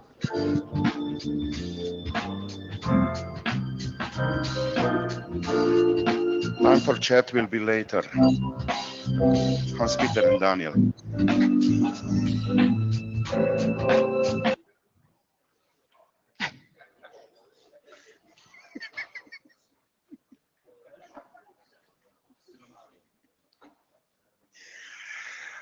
Welcome to the closing plenary. I'm Jan, and Francisca will take care of this last session. Yes, it's Friday. And I have an announcement to do. So we had the PC elections, and the lucky winners are Massimiliano Stucchi and Wolfgang Tremmel. Congratulations. Congrats. Yeah.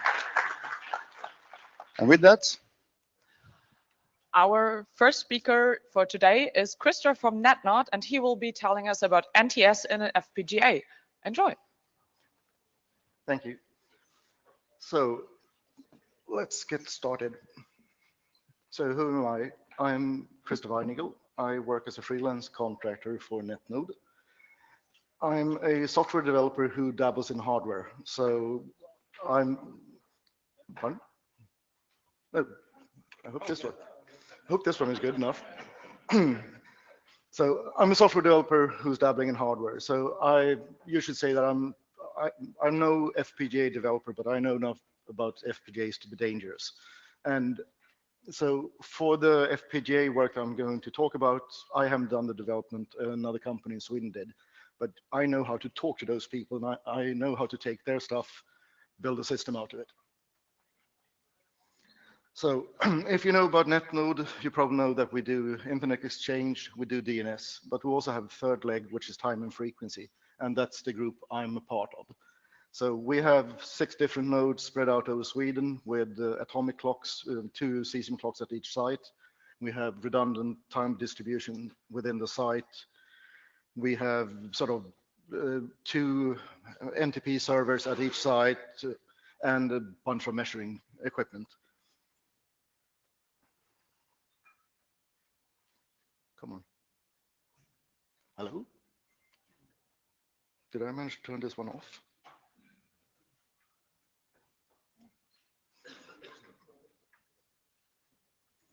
Okay, the clicker doesn't work anymore. Okay. Oh, thanks.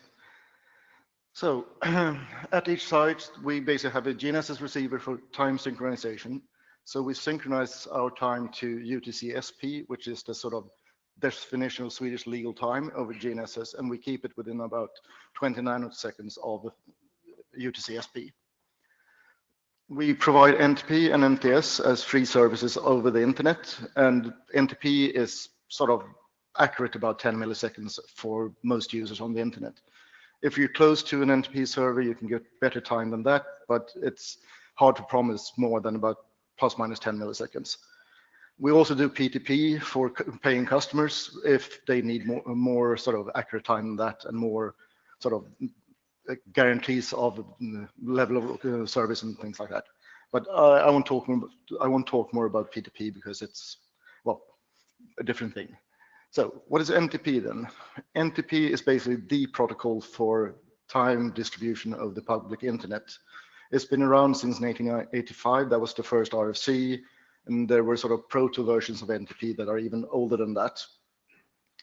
It was made in a different time, so it doesn't really have any security. It does have authentication where a server can hash the data with a secret and that way provide authentication that it's coming from the correct server, but this requires a shared secret between the server and each client. So it doesn't really scale to internet scales. You can't scale to 1 billion users. There are technical issues, so you can't have more than about 65,000 keys, if I remember correctly. There are other security attempts with NTP, but none of them are really good enough. There's something called AutoKey, which is getting old by now. It doesn't really, it doesn't have good enough encryption for today. Am I pressing something silly? So what's NTS then? NTS is basically NTP with security. You can make a comparison to HTTPS, which adds encryption and security to HTTP. And as you know, well, we shouldn't use HTTP anymore, and basically the same is true for NTP. NetNode has been involved in the development of the NTS protocol. So NetNode got involved in 2018. I started working at NetNode in 2019, attended the IETF meetings and helped out with the sort of early proof of concept implementations. And NTS was then accepted as RFC 8915 in September 2020. So it's a proper RFC now. So what's an FPGA? I don't know, are you familiar with FPGAs? A few hands, okay. But it's basically programmable hardware. It's not quite as fast as doing your own custom ASIC and designing your own silicon, but it's often good enough for sort of taking an algorithm that doesn't work that well in software and making it almost hardware. An FPGA is a basic bunch of lookup tables, a lot of them. It can, with a lookup table, you can sort of implement logic and gates, OR gates, NOR gates, and if you remember your computer theory, you can basically build anything. You can build registers in a soft FPGA, soft CPU, and you have a lot of these in parallel. So you can build sort of register files, all of that. So it's the next thing to sort of design your own hardware. Now on to NTP. You might know this protocol. It's plain old NTP, no security, very simple. It's a 48-byte UDP packet. It usually comes in an Ethernet frame, IP frame, all the normal checksums at that level. All the fields are at fixed positions.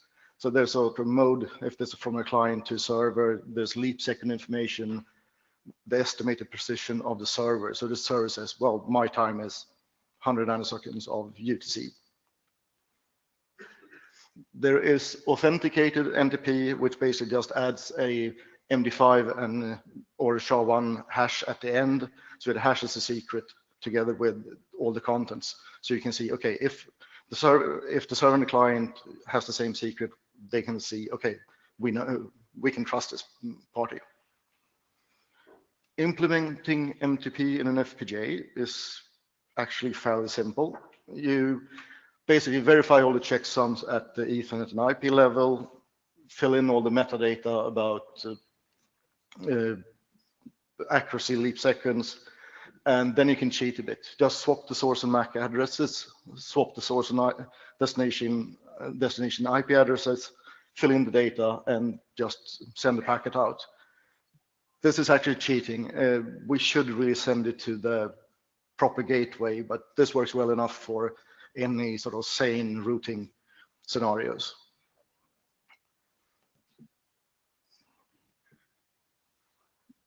And NetNode has been doing this since 2016. So NetNode ran NTPs, public NTP servers even before 2016.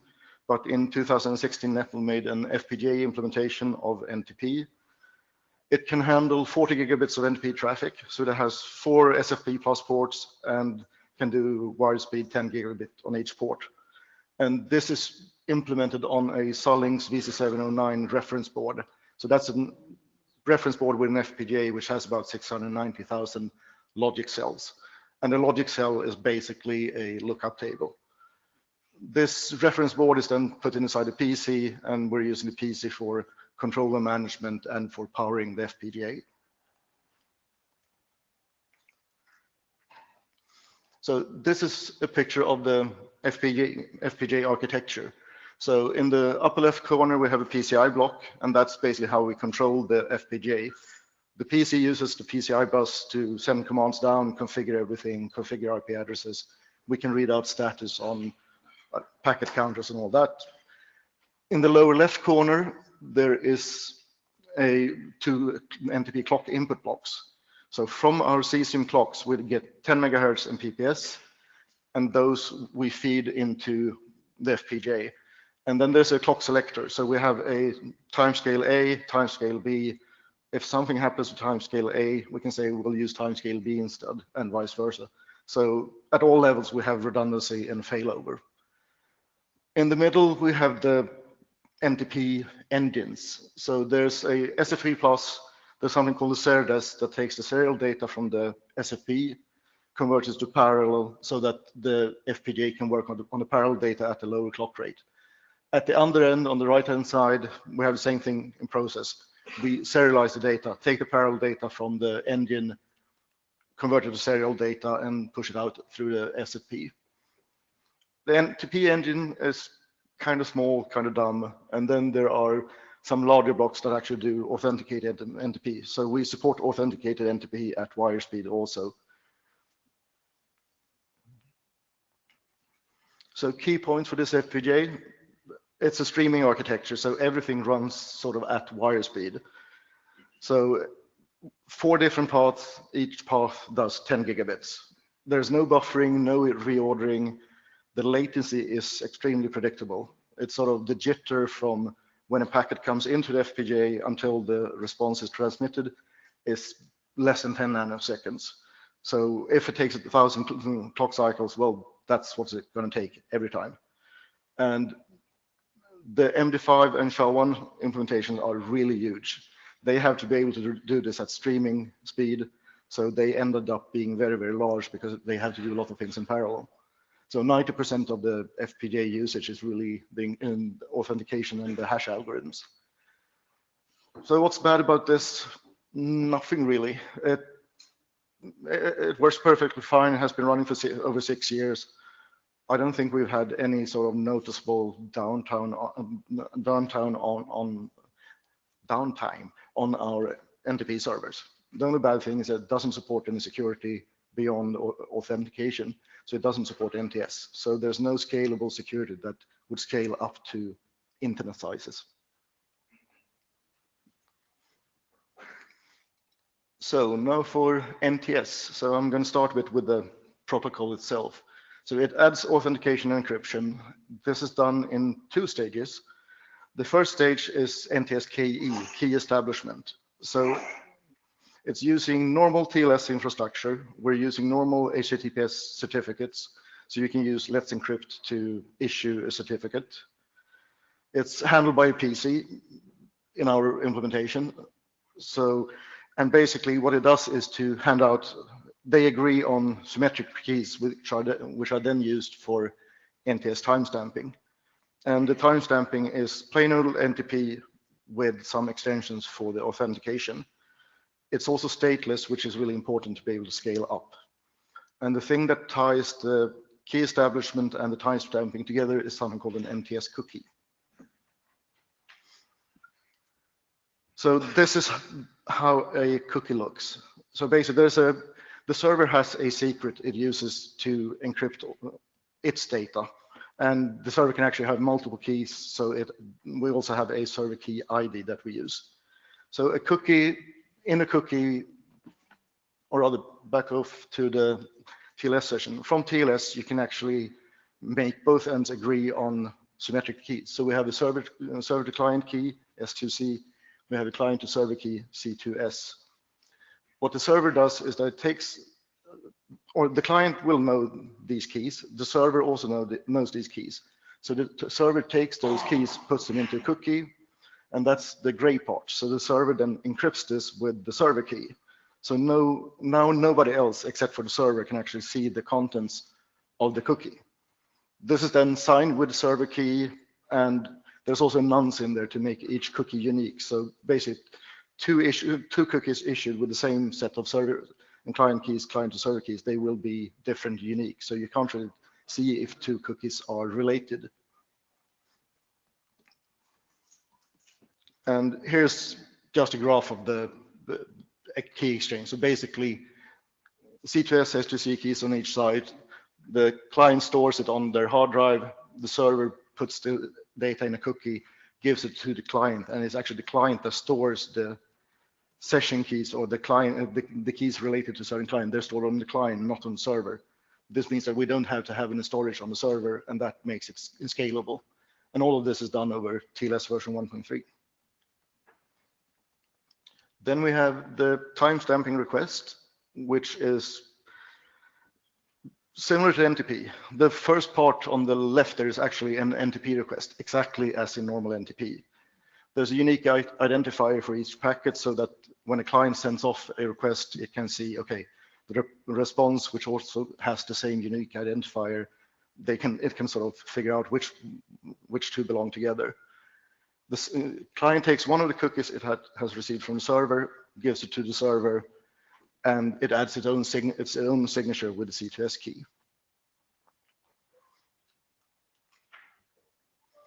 So back to the cookie again. So the server takes the server key ID, finds its server key, uses the server key to decrypt the cookie, gets the C2S and S2C keys, and can now use the C2S client to server key to verify, okay, this request I just got, it came from a client that I've actually talked to before.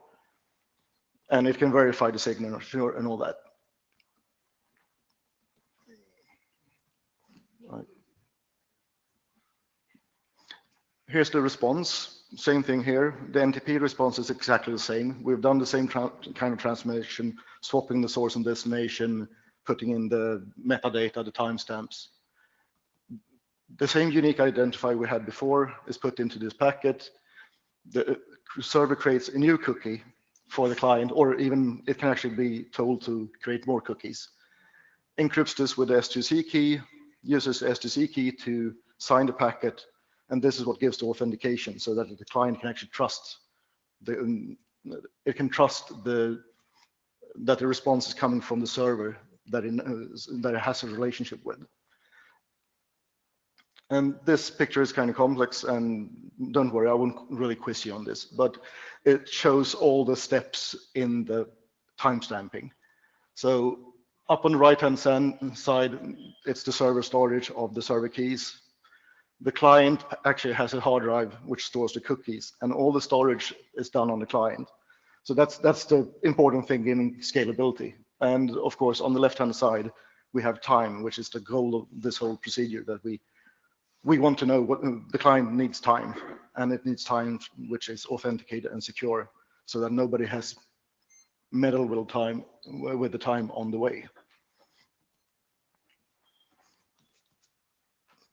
Excuse me.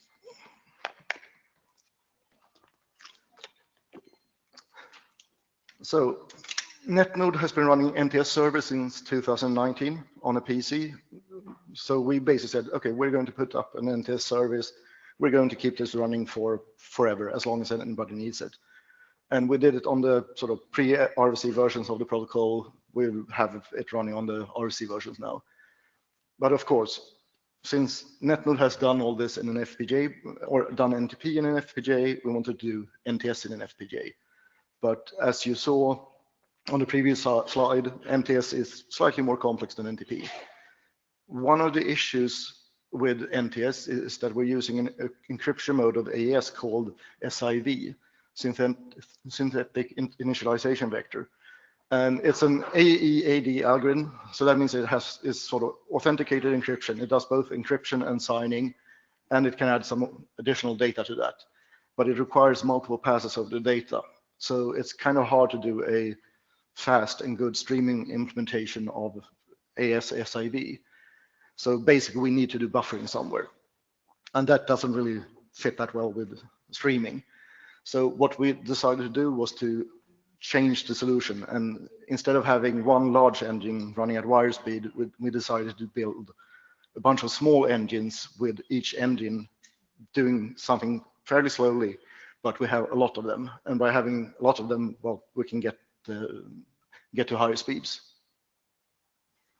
So this is the architecture for the NTS FPGA. It's quite similar, the same PCI Express block for control and status up in the left-hand corner, the same NTP blocks in the NTP clock blocks in the lower left corner.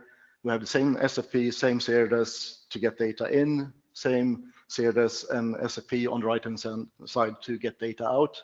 And then we have all the engines in the middle. And in front of the engine, we have something called a dispatcher. So the dispatcher takes data at wire speed, finds a free engine, and hands the packet over to a free engine to do its processing. On the other hand, on the other side, on the right-hand side, we have the extractor, which checks all the engines. And whenever an engine is done with the processing, it takes that packet, converts it to the streaming at 10 gigabits and transmits it. So it's a way, an advantage of this is also that we can scale. So we can just add another 10% of performance if we can add another engine. With the streaming architecture, is basically, it's either fast enough or it isn't. So if we wouldn't be able to keep up, well, it would have been hard to make this work with a streaming architecture. And that's basically what happened. So some key points for the new NTS FPGA. We developed this on the VISA 709, the same FPGA board we used for the production NTP servers. We could fit 16 NTS engines into this FPGA, but could only handle about 3 gigabits of traffic. And that wasn't quite good enough. We wanted 10 gigabits at least. So we did this simple thing. We threw money at the problem and bought a larger FPGA. So we got a Xilinx VCU 118 board instead, which has about 2.4 million transistors or logic cells compared to the 690,000 in the VISA 709. So it's about 3.5 times later, 3.5 times larger, 3.5 times 3 is 10. So we could fit 40 NTS engines and we could do 10 gigabits of traffic. In production, this actually runs on an Arista 7130L switch. That's a product from Arista, which is basically the same FPGA as on the reference board, but in a rather nice 1U rack unit with sort of redundant power supplies, redundant fans, all of that. So it was quite a relief for us not to have to build our own PCs and build the thing itself. So it's a bit more expensive, but I mean, we buy convenience by buying a finished product. And here's a sort of the only colored picture you'll see in this presentation. This is a view of the actual physical layout of the logic cells on the FPGA. So this is a view produced by the Xilinx Vivaldo, which is the development tool we're using for the FPGA. So each color block up here is one of the NTS engines. So there are supposed to be 40 of them. I haven't actually counted, but I hope it's true. So each engine is sort of spread, all the logic for one engine sits fairly close together, and all the 40 engines are sort of spread out all over the chip. There are some small parts here where you can see the 10 gig 5, which is a small, tiny, light blue blob. The PCIe block is kind of larger because PCIe is a rather complex protocol. The dispatcher, you can't really see it because it actually gets laid out together with each engine. So the dispatchers are sort of small blue specks in all the engines, but it's hard to see. And then at the bottom, this sort of blue thing with a lot of black spots in it, that's the extractor, which collects all the data and feeds it out of the 10 gig box. And don't quote me on this since I'm not an FPGA expert, but there is a lot of black in there. And I think that means that we're probably not using the resources as efficiently as we can here. So we might be running out of routing resources while we're not using all the logic cells. So we might be able to improve this a bit. So one thing regarding NTS, since we've gone from a streaming architecture with very predictable latency, we're now doing lots of small engines. This means that data can be reordered or packets can be reordered. So the jitter can actually be up to sort of a couple of microseconds. In practice, this doesn't really matter because the first router in front of the NTP server is going to add microseconds of jitter. If you're a few hops away on the internet, well, there's going to be a lot of jitter because you're going to packet reordering or getting stuck behind other packets. And the same thing is true for NTP. So for bragging rights, it would be nice if we could have kept the jitter down on NTS, but well, it doesn't matter in practice. So for sort of looking at this, we could maybe do some improvements.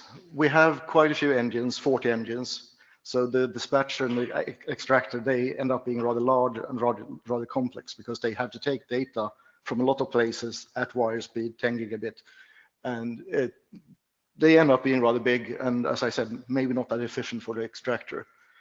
Maybe we could take the engines, make each engine slightly faster, maybe do two things in parallel, and not just one at a time, and manage to speed it up. So if we can get the number of engines down to maybe 20 instead of 40, we could make the dispatcher and the extractor smaller. On the other hand, it works right now, it fulfills our requirements, so I'm not sure if we need to do that. So for some kind of summary about this, that, well, the FPGA, NTS FPGA works quite well.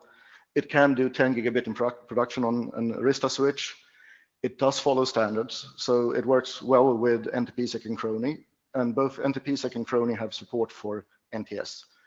Be aware though that the protocol has changed from the draft to the actual RFC, so the draft version of NTS are not compatible with the RFC version. So you need a new enough version of NTP synchrony. If you run Debian 11 Bullseye, they're new enough. I've been told that Ubuntu 22.04 LTS, which I think is out now, should have new enough versions. I believe that Fedora also has new enough versions. There is supposed to be support for NTS in systemd, in timed. I haven't tried it out myself, but I did some code review of it when they added support, so hopefully it does work. And when it comes to our implementation, well, it works quite well. There is room for improvement, and me being sort of an engineer, I always sort of would be nice to make it perfect, but you can't really. So it does work, and we're quite happy with it. So final slide. As I said, I'm with NetNode in the time frequency group, links to that, links to some NTS white papers if you want to read more about NTS. All the source code we've done for the FPGA and also the servers it's open source. We're using a BSD license. It's all available on GitHub, so please go there and take a look. We have our production NTS servers running, Stockholm1.nts, NetNode.se, Stockholm 2. We're planning to roll it out to all of our 6 sites in the future, but well, as you know, there's a bit of a supply and issue with hardware right now. And finally, I'm Christopher Einigel, so if you come up with a question later on, feel free to mail me. Thank you.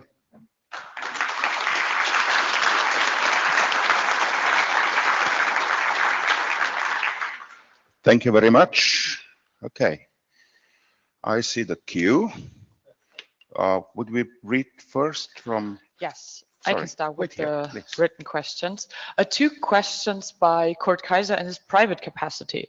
So this FPGA is a kind of converter from NTP to NTS with accurate input lines, but it has no logical holdover option. Is that correct? I'm not.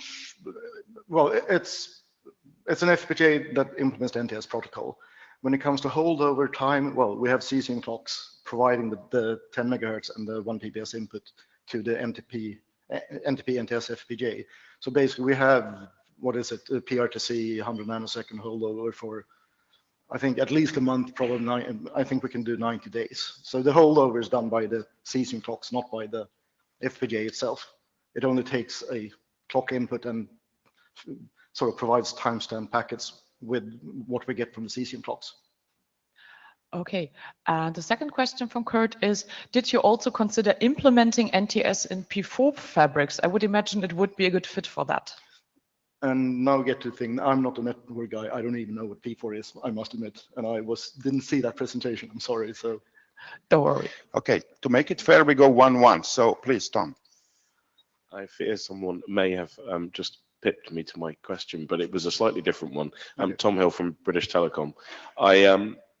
I was curious, I think, mostly how you settled on starting this in FPGAs, given the relatively high barrier to entry for getting into coding on them. And I thought personally about, you know, user mode networking, slaving NICs into CPU cores, things like snap switch, which are really, really extensible. Was there sort of a situation where you said we can only do this with FPGAs? Is it the specificity of the latency? I can't really answer your question because NetNode decided on using FPGAs before my time. They did this back in, I think, 2014, 2015, before the NTP, and I started at NetNode in 2019. One reason, I think, is that we wanted to basically be able to survive denial of service attack. We said that, okay, if somebody does a distributed denial of service attack against us, we should have enough bandwidth, NTP traffic and bandwidth available so we can actually survive one, at least respond to some of the people asking us. So if you ask us 10 times, well, they're supposed to get through at least once. So I think it was the idea of sort of make our hardware so fast that it's impossible to sort of bring it down. I understand. And today I learned that Arista sell switches with FPGAs in, which seems quite. It's quite useful, I must say. Yeah. I wish I could have one at home. Thank I had to you. give mine back. Okay, please. Online now. Yes, another written question from Jarl Frederik Geipsland from Nordic. Will the FPGA solution also handle NTP SEC over IPv6? Nope. We only do NTS over normal IPv4, IPv6 today. Okay, next one. And I think we close the queue after Gordon. Hello, Vladislav Vodopian from the Global AI Foundation. How much latency does this whole encryption story adds to NTS in comparison with the classic NTP? The latency, I don't know actually. It's not that important because in NTP you have a receive timestamp and a transmit timestamp. So basically, any time it takes for the latency, we can just subtract it from the time estimate. So it doesn't really matter. It's really the jitter, how good those timestamps are. That's the thing that matters. And well, we're worse. It's 10 microseconds, a couple of microseconds instead of nanoseconds. But well, as I said, it doesn't matter in practice because the first hop will ruin all your, or add more jitter. Thank you. Gordon. Hi there. Gordon Godolphin from Think Fiber. Yeah. I am fairly a layman when it comes to hardware hardware stuff like FPGAs. So I'm just wondering, when it comes to FPGA actual implementation, do you actually take into account the locations of where the FPGA compiler puts the various engines within the package itself? Does it really matter? And do you actually get any gains from it if you tune this? Yes and yes. Physical layout is very important because the light travels at about, 200,000 kilometers per second in copper. So basically, this much is 1 nanosecond. So if you have lots of hop long routing, well, it's going to take longer. So you have to consider physical layout. And FPGA optimization is really, really hard. And it is possible to do guided optimization where you tell the tools where to lay things out. And I'm not good enough to do that. And if you have to do that, well, then you have a really tight fit and it's going to be really hard. So usually you want to try to stay at sort of 80–90% utilization in FPGA so that the tools can do it automatically, because it gets really painful if you don't. I see. Thank you for satisfying my curiosity, and thank you for this very interesting talk, Krista. Yeah. And I'll be here if you have any questions after this. Thank you. Thank you very much.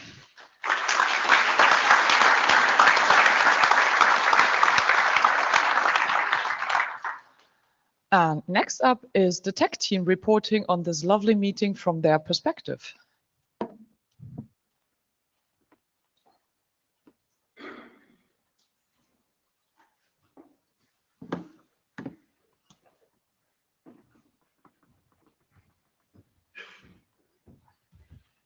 Hello, everybody. My name is Sjoerd Oostdijk. I'm the technical coordinator for this meeting. And if you don't know who I am, then apparently we did a good job. So I've gathered a couple of interesting statistics for you guys. We got 2 gigabit uplinks from Deutsche Telekom. And while I was sitting at the help desk, the only question that I got, or one of the first questions that I got from them is something wrong? We don't see that much traffic. So we requested, as far as I know, a gig link, but they gave us 10 gig. And looking at the stats, we're only doing about 120 Mbit on average during conference hours. So it's not really that much.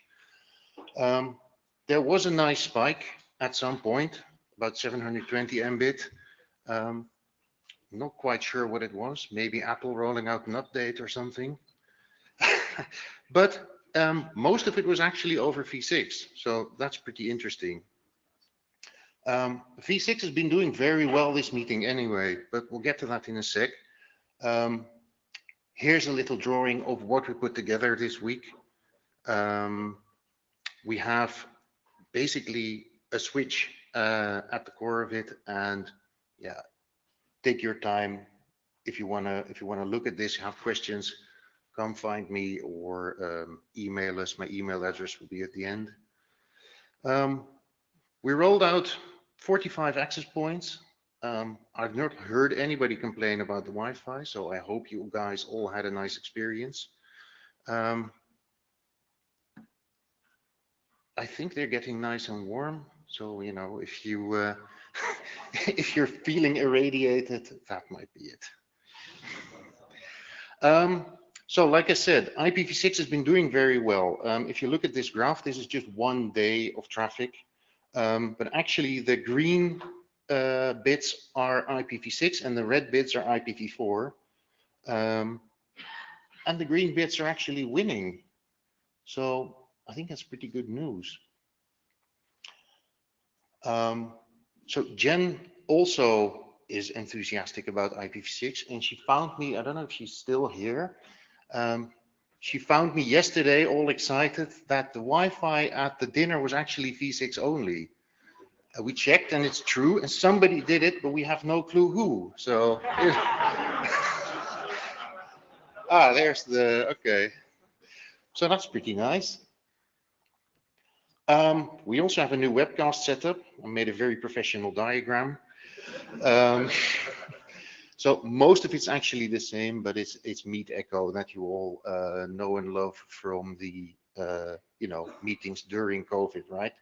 And actually it's basically the same thing over here, because the screen we're looking at now is just a Raspberry Pi, you know, watching the stream. We did bump the stream a little bit because the quality wasn't that great. So it's actually the slides are 2 Mbit stream and the talking heads on the side are much lower, but I have not heard any complaints. So apparently everybody's able to watch 2 Mbits. If you can't, then you'd also have a hard time using Netflix and those guys, but yeah. Some stats about the webcast. How many people? 45% over IPv6. It's not quite over half, but it's also not bad at all. And you know, only 44% max. I think it's going down.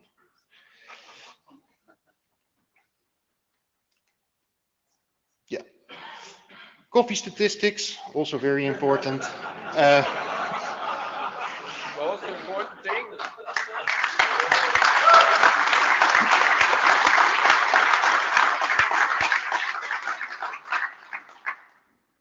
I was told the record was somebody drinking 10 espressos a day. So, anybody more? No, not willing to come forward. Okay. And of course, I'd like to thank the tech team. I think we all did a smashing job together. You know, if you have any complaints, then please hold your tongue. And of course, the web team, the Meet Echo guys, and the Steno ladies, as usual.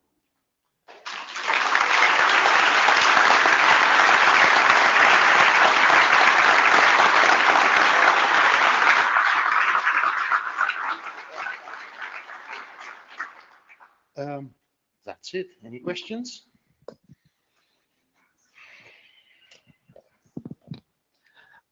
We will actually start with an online question. There is an online question. Huh? There is an online question. Ooh. Again, Kurt Kaiser in his private capacity. Why just 2 MPS for video when there is a 2 times 10 gig idle sitting around? Cost for Miteco distribution, I would assume? No, it's where we just want to keep the stream reasonable for people that are out there. Maybe have a bad connection and you know, don't have too much bandwidth. I mean, not all countries have you know, super duper internet, and we want to be inclusive. So you know, even if you have bad internet, you can watch. I did hear some talk about maybe having 2 flavors of streams, like a high quality one and a low quality one for next time. So hopefully that'll happen. Thank you. Will.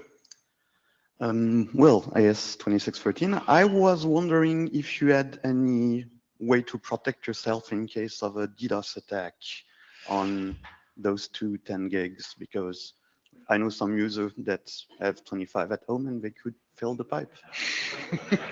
No, I think we just have to watch or ask Deutsche Telekom or DKIX or somebody else for help. But you know, you can win. It's at the end of the day, it's just a couple of virtual machines routing.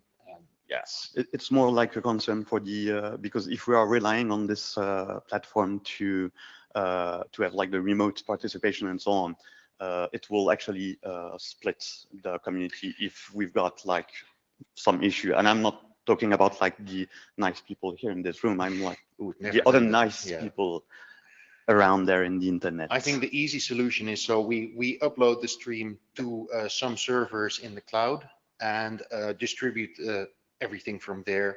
So if somebody were to flatten our connection, it'd probably just hook up a 5G mobile phone and stream it like that. Okay, thank you. We have another online question, and then it's you. Yes, I think that is more a general question for everyone, because Elvis is asking, what happened to spatial chat? Nobody in for a whole week. Everybody's here apparently. Yes, Elvis, we miss you, Well, but nobody was there, so I didn't go in to look. Okay, please. Maximilian Emek speaking, just as a participant. What about the Wi-Fi at the top floor? Could you have managed to do that, or was there some technical reason why that didn't work? It was pretty unfortunate up there at this one social event at the top floor where the mobile data wasn't working properly. The hotel Wi-Fi has password protection, and our Wi-Fi wasn't here. Any thoughts? So normally, well, it was the Tuesday party. Normally we don't bring Wi-Fi to the events, and in this case, actually, I think COVID got the better of our initial venue. So the top floor was actually the fallback, and we just didn't take it into account that we could have brought an access point. We Yeah, fair point. We'll think about it for next time, perhaps, if it's in the same venue, because unless we can get sponsors for bringing 10 gig to the dinner or something, I don't know. Thank you. Gert. Gerd Düring. I've been to many RIPE meetings, and I think this was the most flawless Wi-Fi I've ever experienced. So it just worked. It was so transparent, perfect that it worked. Coming Thank from you you, very that's much. a compliment, so thanks.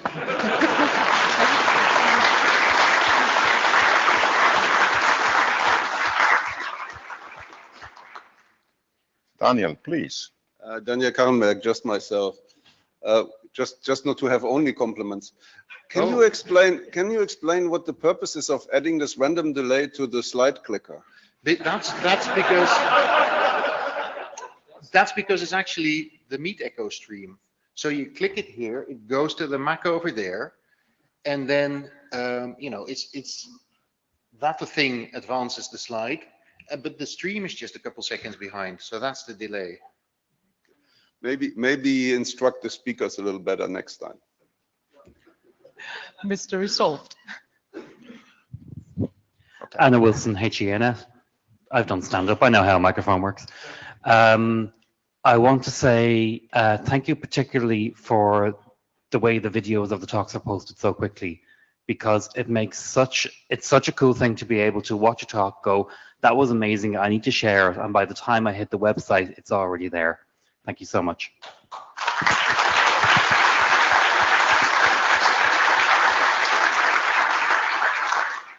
All right, I see nobody else running to the mics. I have one more quick remark.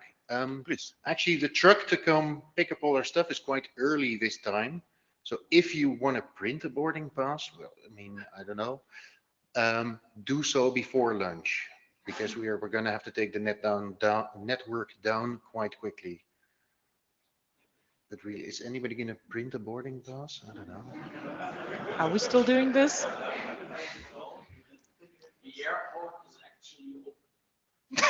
With the storm, you mean? Thank you, Rüdiger, for that reminder. Rudiger, secret working group didn't start yet, please. All right, thank you. Thank you very much.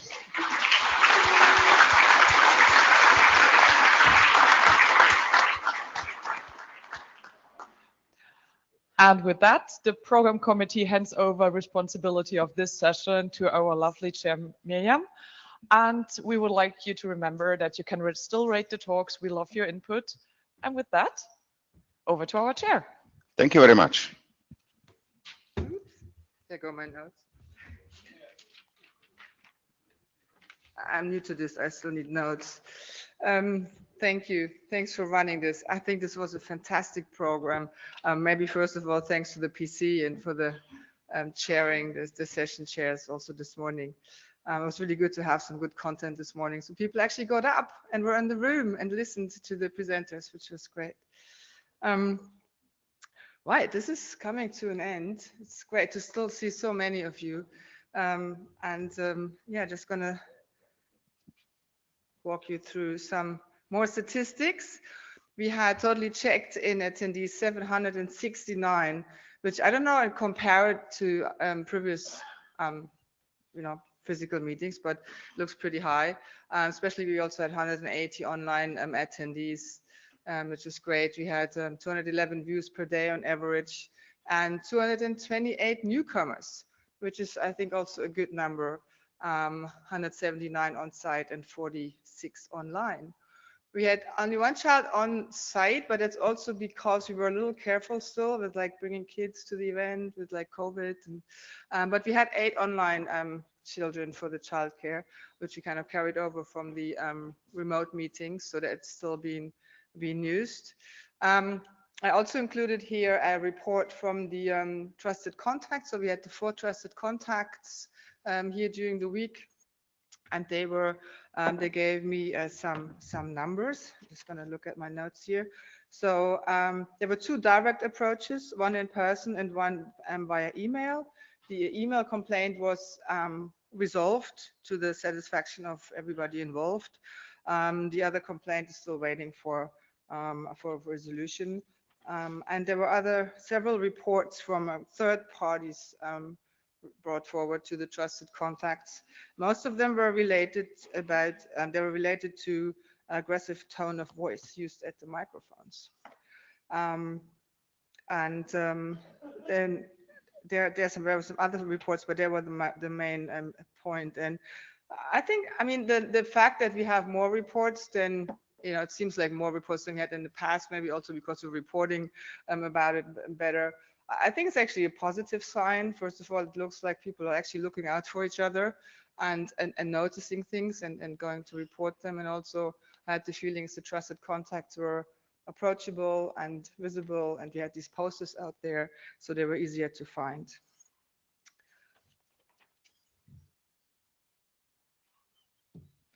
Right, some more numbers. So these were the participation, or the country distributions from on-site participants, most of them from Germany, not surprisingly. Also 10% of people from the Netherlands, that's excluding WebNCC staff. So that's just regular participants. And also what I find interesting is like 37% from other countries, which is actually quite a diverse group of people, I think. So it's not the usual suspect, which is nice. And for online, it's even more diverse. There's 62% of all online participants were from other countries than the top 5 that you see here on the list. But Ukraine is also part of the top 5, 6, 5, whatever 5. So that's good sign. Yeah, I wanted to bring up, because this is a closing plenary, and that's what we usually do in closing plenaries, new task forces, new working groups, chair stepping down, and this one is about the diversity task force. And people have been wondering about the status of the diversity task force, and just want to give a quick update here. The diversity task force was set up at RIPE 74 in Budapest. And they came up with quite a long list of action items at the time, and many of those have been implemented in the meantime, not the least the code of conduct, which was set up as a separate task force, and they began cracking and working on it so that we have a new and improved code of conduct in place. And the task force, the code of conduct task force, is still continuing to work on the reporting mechanism. Other things that were implemented to increase and help with diversity is the childcare mentorship program, women in tech sessions, and so we recorded all this also on the task force webpage. And thanks to everyone who has contributed to this in the meantime since RIPE 74. Now, at this point, I think this work really has evolved into a more ongoing community activity rather than the work of a particular task force with like 10 members or so. So it really is something that the community at large needs to continue and pick up. So therefore, I propose here to actually dissolve the task force as it stands, but maintain the mailing list, which has been there all along. It's more than these 10 people on there. There are like a few hundred people on the list. diversity@ripe.net. It's an open list. Everybody can participate. And so I'm proposing to keep that list and use that as a basis for continuous work to increase diversity and improve inclusion in the RIPE meetings.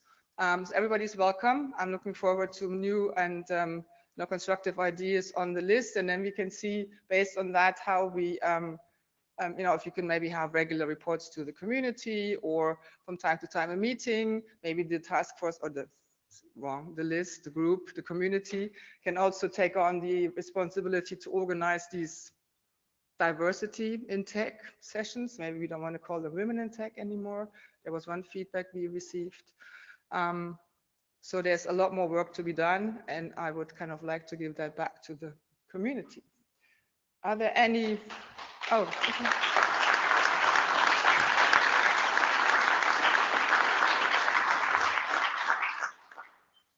Yeah, that was my question. Do you agree with that? I guess you do. So unless there are any questions or objections, we will officially close that task force and mark that also on the website, and list the successes and maybe some of the open action items so they can be picked up. Great. There are two chairs, working group chairs that have stepped down during this meeting. Is Constanze Dietrich from the IoT working group. I don't know if you're here, Constanze, but thank you very much to run the task force, the working group, together with Sandosh over the last few years, and have some trying to get continuous activity on the working group. And the other chair who's stepping down is Brian Trammell from the MAT measurements. What was it stand for? Measurements, automation, analysis, and tools. MAT, whatever. And so they're stepping down. It's like these groups, they were called former such and such rather than creating a new name. Right? Anyway, so thanks, Brian and Constanze, and I hope to see you back here in the community.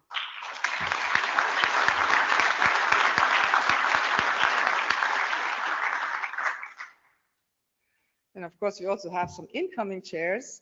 For the MAT, that's Massimo Candela and Stephen Strauss. Stephen wasn't here this week. He was participating online mostly, but Massimo is here. And welcome, those two. And Peter Steinhäuser for IoT to step in for Constanze. And we have Markus de Bruyn, who is the third chair for the anti-abuse working group and who had the pleasant task this week to actually chair this on his own because the other two chairs couldn't be here. So welcome.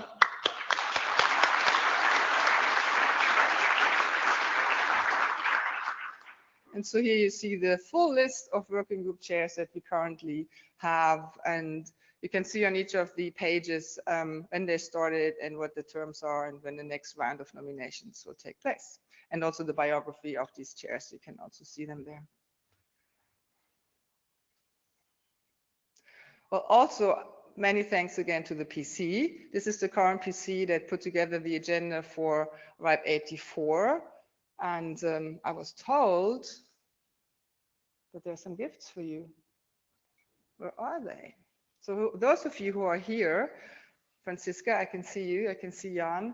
I saw Peter and Wolfgang earlier. I see Dimitri there. Alex has some surprise gifts for you. Thank you very much for the work.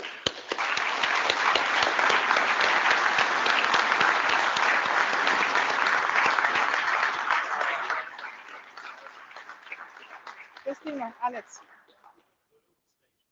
Yeah, sure.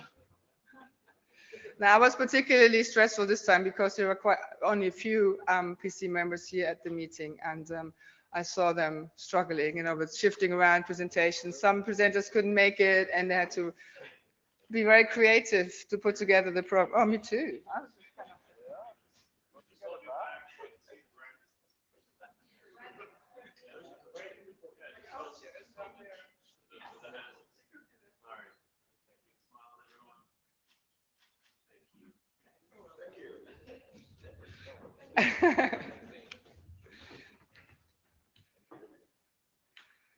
Unfortunately, Peter Hessler and Wolfgang Trammell are going to step down. From getting there. But yeah, Wolfgang is going to continue. So welcome again, Wolfgang, to the PC. We're happy to have you back. And the new member on the PC is Massimiliano Stucchi, who some of you might know from other types of work he's doing. I don't know if he's here.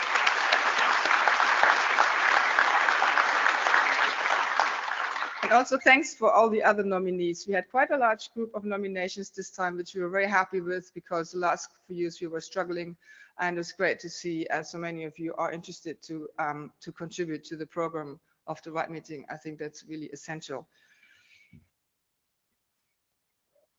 Now, more gifts and prizes. So we usually hand out prizes at this point. I'm only going to read out the names. You don't have to come up here. The meeting team will actually contact you and find you and send you your prizes. So for the newcomers, the newcomer who wins the prize this time is Corina Kalergi. I haven't met you in person, but I've connected with you on Twitter. So it's great, a newcomer. And the first online registration was Bernd Überbacher. First on-site registration, Joachim Ernst. Then from those who rated the presentations, we have the winners Christian Petrasch, Vladimir Schunat, Nela Gode, Tim Wattenberg, and Michael Lanners. relatively, yeah.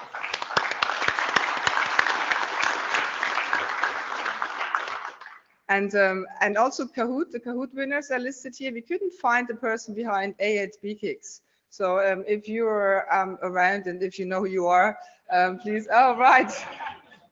Please contact the registration desk and they'll hand you over a gift. And then there's also Laura Hausmann, Christopher Hansen, and Patrick Scheck won 2 Kahoot quizzes. So not sure if he gets everything twice or if he gets something else, but welcome and congratulations.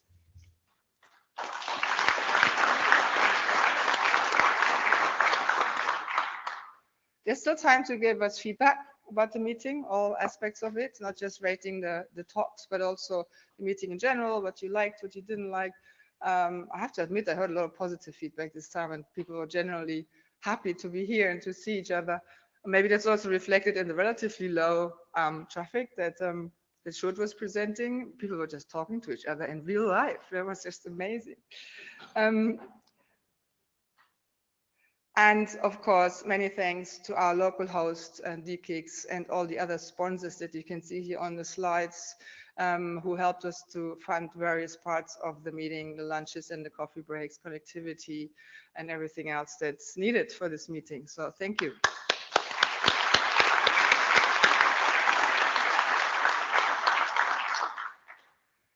There are a few other groups of people that we couldn't live without. That's the registration desk, people behind the registration desk. Here, a picture of them. You've probably all seen them outside. Big applause for them.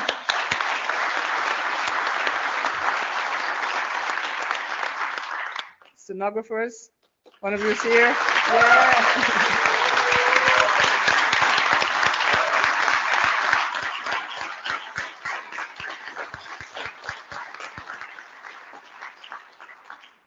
And the people behind Meetecho. We had 2 of them here at the meeting.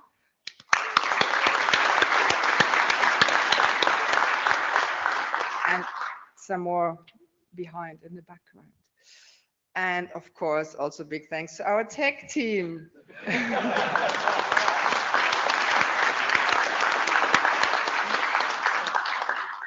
think they managed to do this last night without big injuries. No? Well, this is a tech team that I haven't seen others, but right. So I think this brings us to an end. And last but not least, I hope to see you all back at the next RIPE meeting in Belgrade, in Serbia, where we will be in October.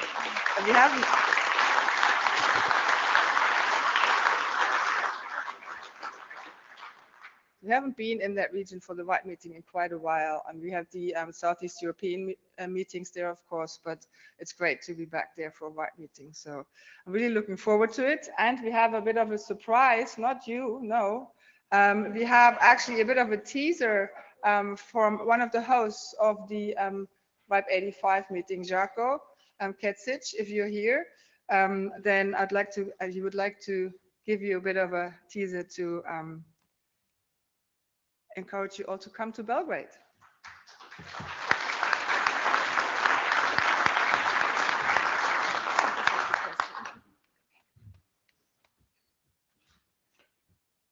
Hello, everybody. I'm Žarko Kecic from Serbian Registry, and we'll be a local partner together with Serbian Exchange, Internet Exchange, to help RIPE to set up this meeting. And I don't know how many of you were in Belgrade. Belgrade is capital of Serbia, southeast part of Europe, and it is pretty fun place to be. Yeah, I know.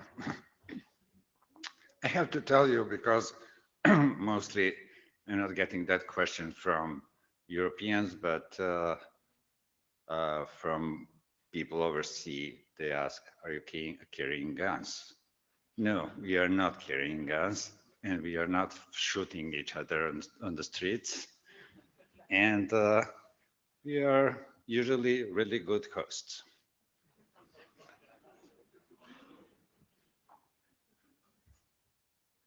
Those are some facts that even I didn't know about Belgrade.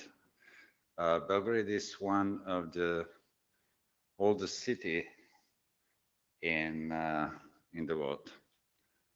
The first establishments were there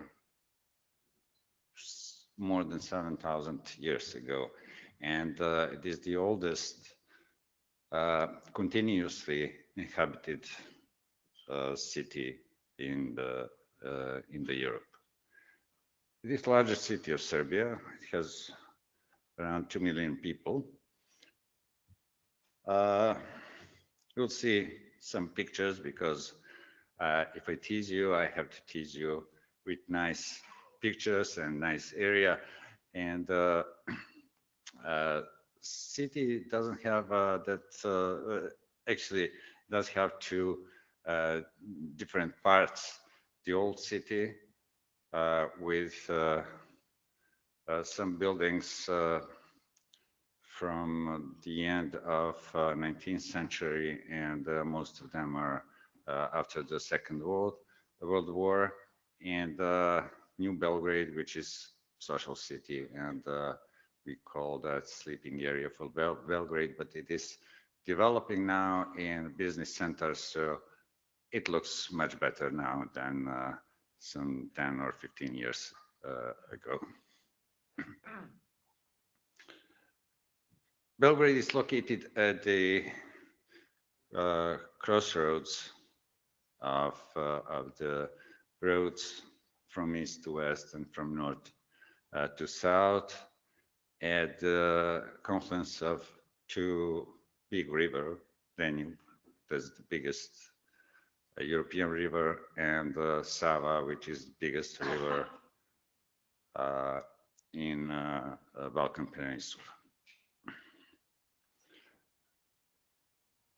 I mentioned that most buildings in old Belgrade are from late 18th and late 19th century, but that's we have to thank a lot of wars that we had there, and for to the history of Belgrade. Belgrade was destroyed 44 times and rebuilt again. So you cannot expect to have old city, but there are some. And there is Belgrade fortress, first built by Romans over there, and rebuilt and with some addition maintained by Ottomans, and it is in pretty good shape, and it is landmark of the city. What's interesting, and you will see when you come, we have a lot of restaurants, bars, coffee shops, and they're full all the time. And probably we have to say thank, because first restaurant, actually Kafana, was established first in Europe, was established in Belgrade in 16th century. What you should expect in Belgrade. First, superb RIPE meeting. How I know that? Usually RIPE meetings are excellent, but we'll work with program committee and see what we can do to make this one really superb. Having good meeting, it is not only a good presentation and interesting topics, but that's a good time during and after the meeting. So I mentioned there are a lot of restaurants, a lot of coffee shops, and there is good food. Serbian food is mainly meat, and we have joke, you know, pair came in a restaurant, and they ask waitress, "We are vegetarians. What's the best thing to order here?" And the answer was taxi. Don't worry, there is food for everybody. There are specialized restaurants for vegetarians, but in ordinary restaurants, you can order vegetarian food, which is really nice. We have ayvar, we have turşia, we have all sorts of vegetable and fruit stuff, which is really nice. And adding meat for meat eaters, it is really great. Be careful, portions are large, so and it is not expensive, so order as much as you can eat. Don't overeat during the time in Belgrade. Also, there is distinct science. I said that's a special part of Europe, different than Central or Western Europe, different than even South Europe. I don't see many things which are close to Italy or Spain, but it is really nice part of the world to see. And also there are various entertainments during the night. Belgrade is known as entertainment city. You will see pictures. We have a lot of on two big rivers. We have a lot of floating restaurants and clubs, and that's fun all the night. And I hope that in late October we'll have nice weather. It depends. From year to year, we cannot know how it will be this year, but sometimes it knows to be around 24, 25 degrees at the end of October without rain, and sometimes it is rainy and really cold, around 10. Average temperatures at that time of the year are between 18 and 20 degrees. I hope we'll be there without some bad weather. Let's see some, I said, nice pictures. That's this is aerial picture of the city. Central part is St. Sava Church, which is the biggest church in Serbia, I believe in Balkans, and the biggest Orthodox church in the world. This is seen to the Sava River, and there is nice promenade on New Belgrade, that far side, top of the screen. It is New Belgrade, and the lower part is the old Belgrade. This is the Bohemian Street with a lot of restaurants, and the small picture over there, those glasses are special glasses for drinking šljivovica in Serbia, and you should try that. Pity that not a lot of places still hold that, but it is really fun drinking šljivovica from them.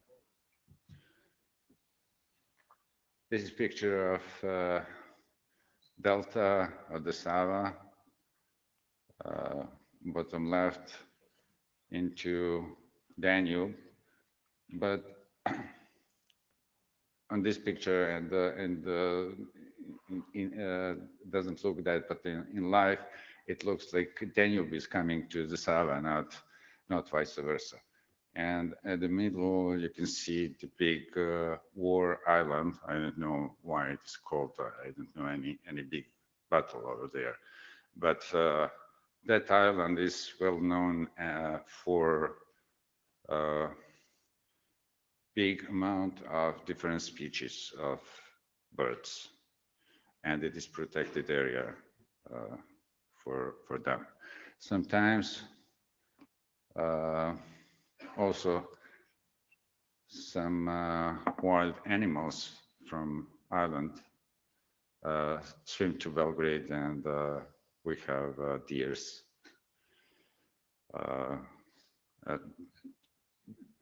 Not often, but sometimes you can see deers in the center of the city. They are scared, of course. This is one of the entrances to the Belgrade Castle. This is St. Sava Church that I mentioned. Outside, it is monumental, but from inside, it is not painted, but there is mosaic. And it is really, really monumental. If you have time, you should go there. Also close to the hotel where venue of the RIPE meeting, very close, is Tesla Museum. You can see that it is nothing special, but you know, maybe it is interesting for people to see Tesla Museum. This is picture from Tesla Museum, and those are local partners. Run it, which is Serbian domain name registry, and it is good example for Serbia how to build something. It is community-built organization, and it is driven bottom-up. Main tasks are, you know, domain registration and DNS system for TLD, cybersecurity in regard of domain names and DNS, and helping internet community in Serbia to do better work and to grow. And SOX is Internet Exchange for Serbia, and really good engineered organization. It is, I don't know, some 10, 11 years old, but it's growing every year, helping many organizations to connect. And also as owner of SOX, want to say connecting people and businesses. SOX has multiple 100 gigs connection to Vienna, maybe in Frankfurt and Sofia. So it is growing up, and it's really, really good driven. You'll hear much more about both organization next RIPE meeting, but for now, that's it. And I hope to see you in Belgrade, and we'll have a good time. If you have any questions.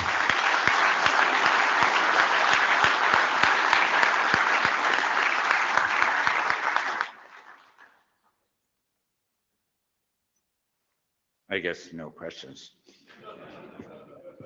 Thank you.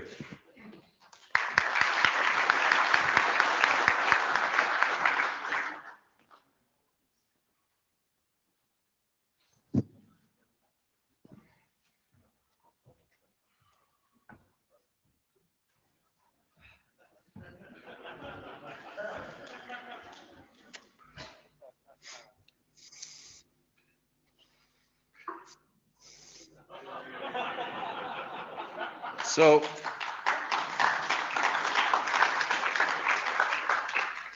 before we get started, I'd like to clarify one thing, and I want to be very clear about this. I am not part of the secret working group. The secret working group is, as the name sort of, we'll have a talk about that later.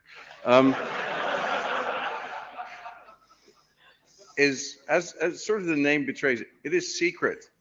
So you'll never see the secret working group, except for they force me on stage at the end of a RIPE meeting and present a bunch of slides that I get thrown in my direction.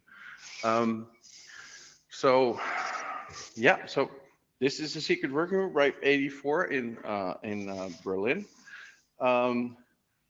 To some small housekeeping notes.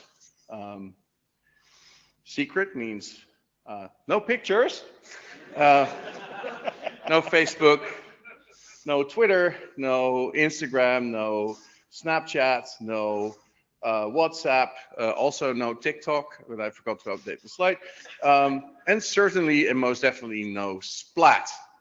And if you don't know what Splat is, that's a secret.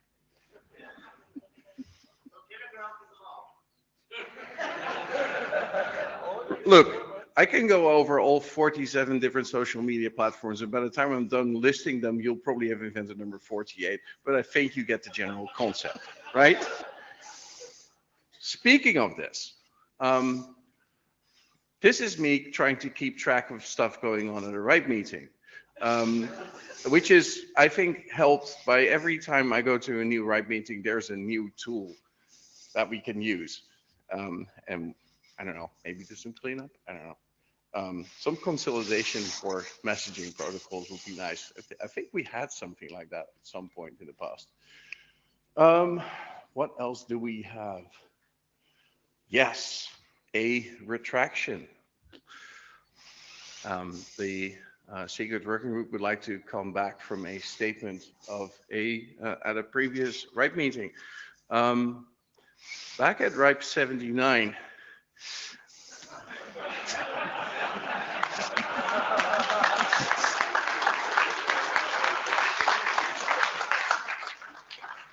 we were, how do I put it, ambivalent about whether there would be an airport to fly to in Berlin. Now, granted, Berlin has had an extra 2 years to get that thing done, but apparently it's up and running now. So the trains are still very nice, but some of you got here by plane and actually landed. So that's excellent. So here we go. Well deserved. Nigel, I think this is you. Yes. Can we hear you? Yes, we can hear you. That's marvelous. Our friendliest German by far, Gert Döring, the AP Group Czar, has received an award by common accord. He's an absolute #1 star. A big round of applause for Gert.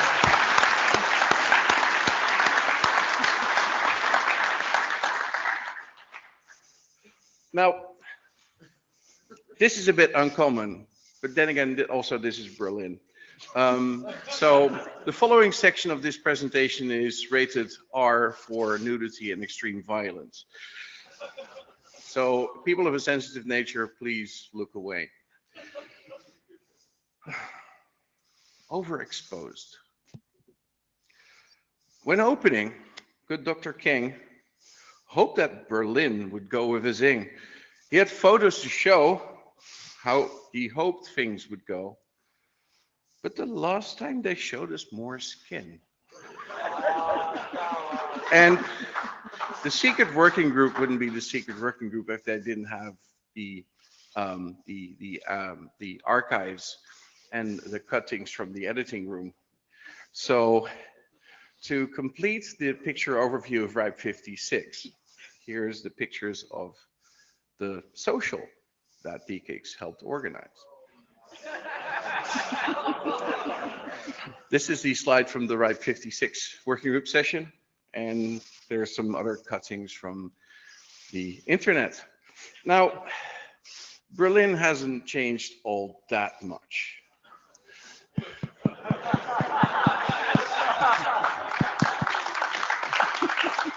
Jan. Yes, we're in Berlin, the city of sin. I'm not sure how to start to begin.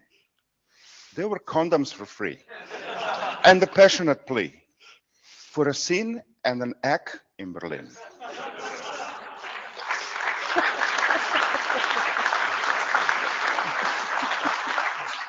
I mean, having done marketing things in past lives, I understand how hard it is to decide on a giveaway during events.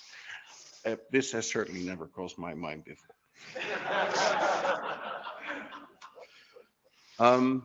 And then, yeah, how do I put this? Everyone heard of Fight Club, maybe? Rule number 1 about address policy is we don't talk about outer space. Eric, I hope you get well soon. And I understand you have this story about an electric scooter, but we won't talk about it, right?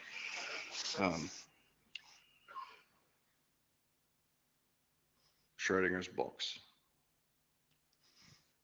Here we go. We are going back to the more family-friendly part of this session. So people with sensitive nature, you can start watching again. How do I put this?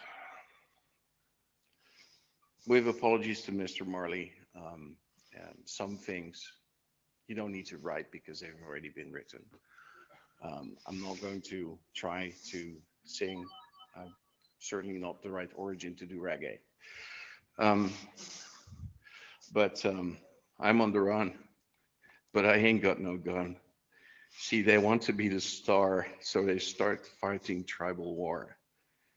And they're saying iron like a lion in Zion.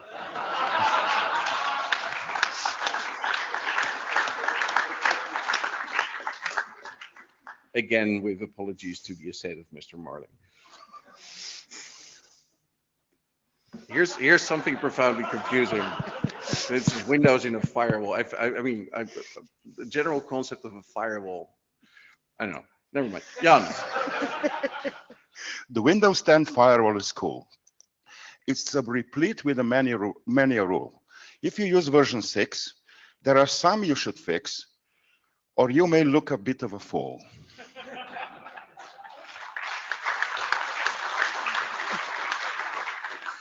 Yeah, this is this looks special.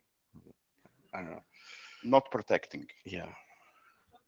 And as always, we try to sort of raise the standard of right meetings a little bit at the secret working group. So we try to impose you with a bit of culture, which is a sonnet.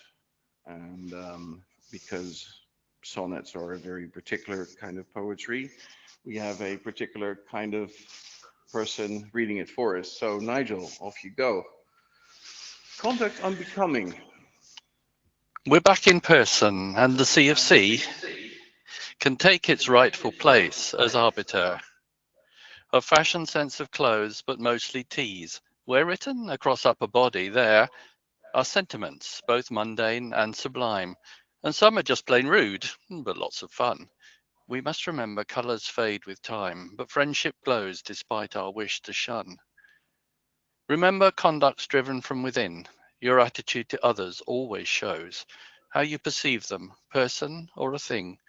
The sea is there to govern clothes, and never should be used as covert tool to censor talk, however kind or cruel.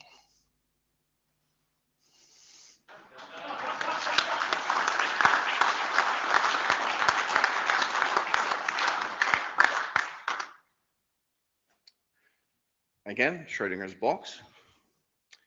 Am I waiting for the Raspberry Pi to catch up, or didn't I click the button? It's random. There's an old joke about random generators, right? It's 1, 1, 1, 1, 1, 1, 1, 1, 1. That's not random. How would you know?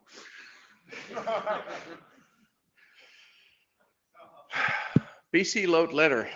I have no idea how this title came around, but when lining up in a virtual queue, there's nothing that you can do about people who get really psyched and run to a mic and shout about things they object to.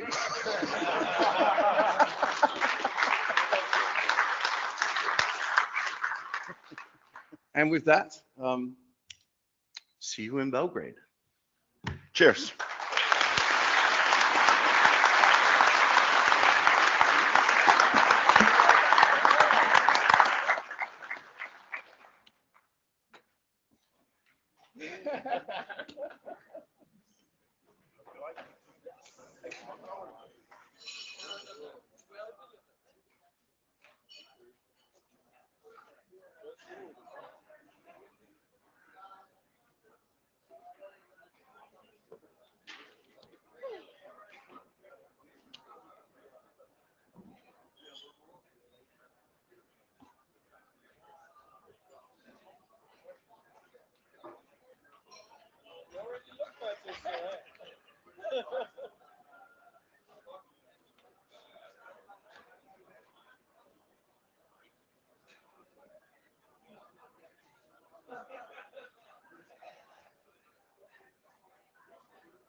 fuck you, and I will see you tomorrow.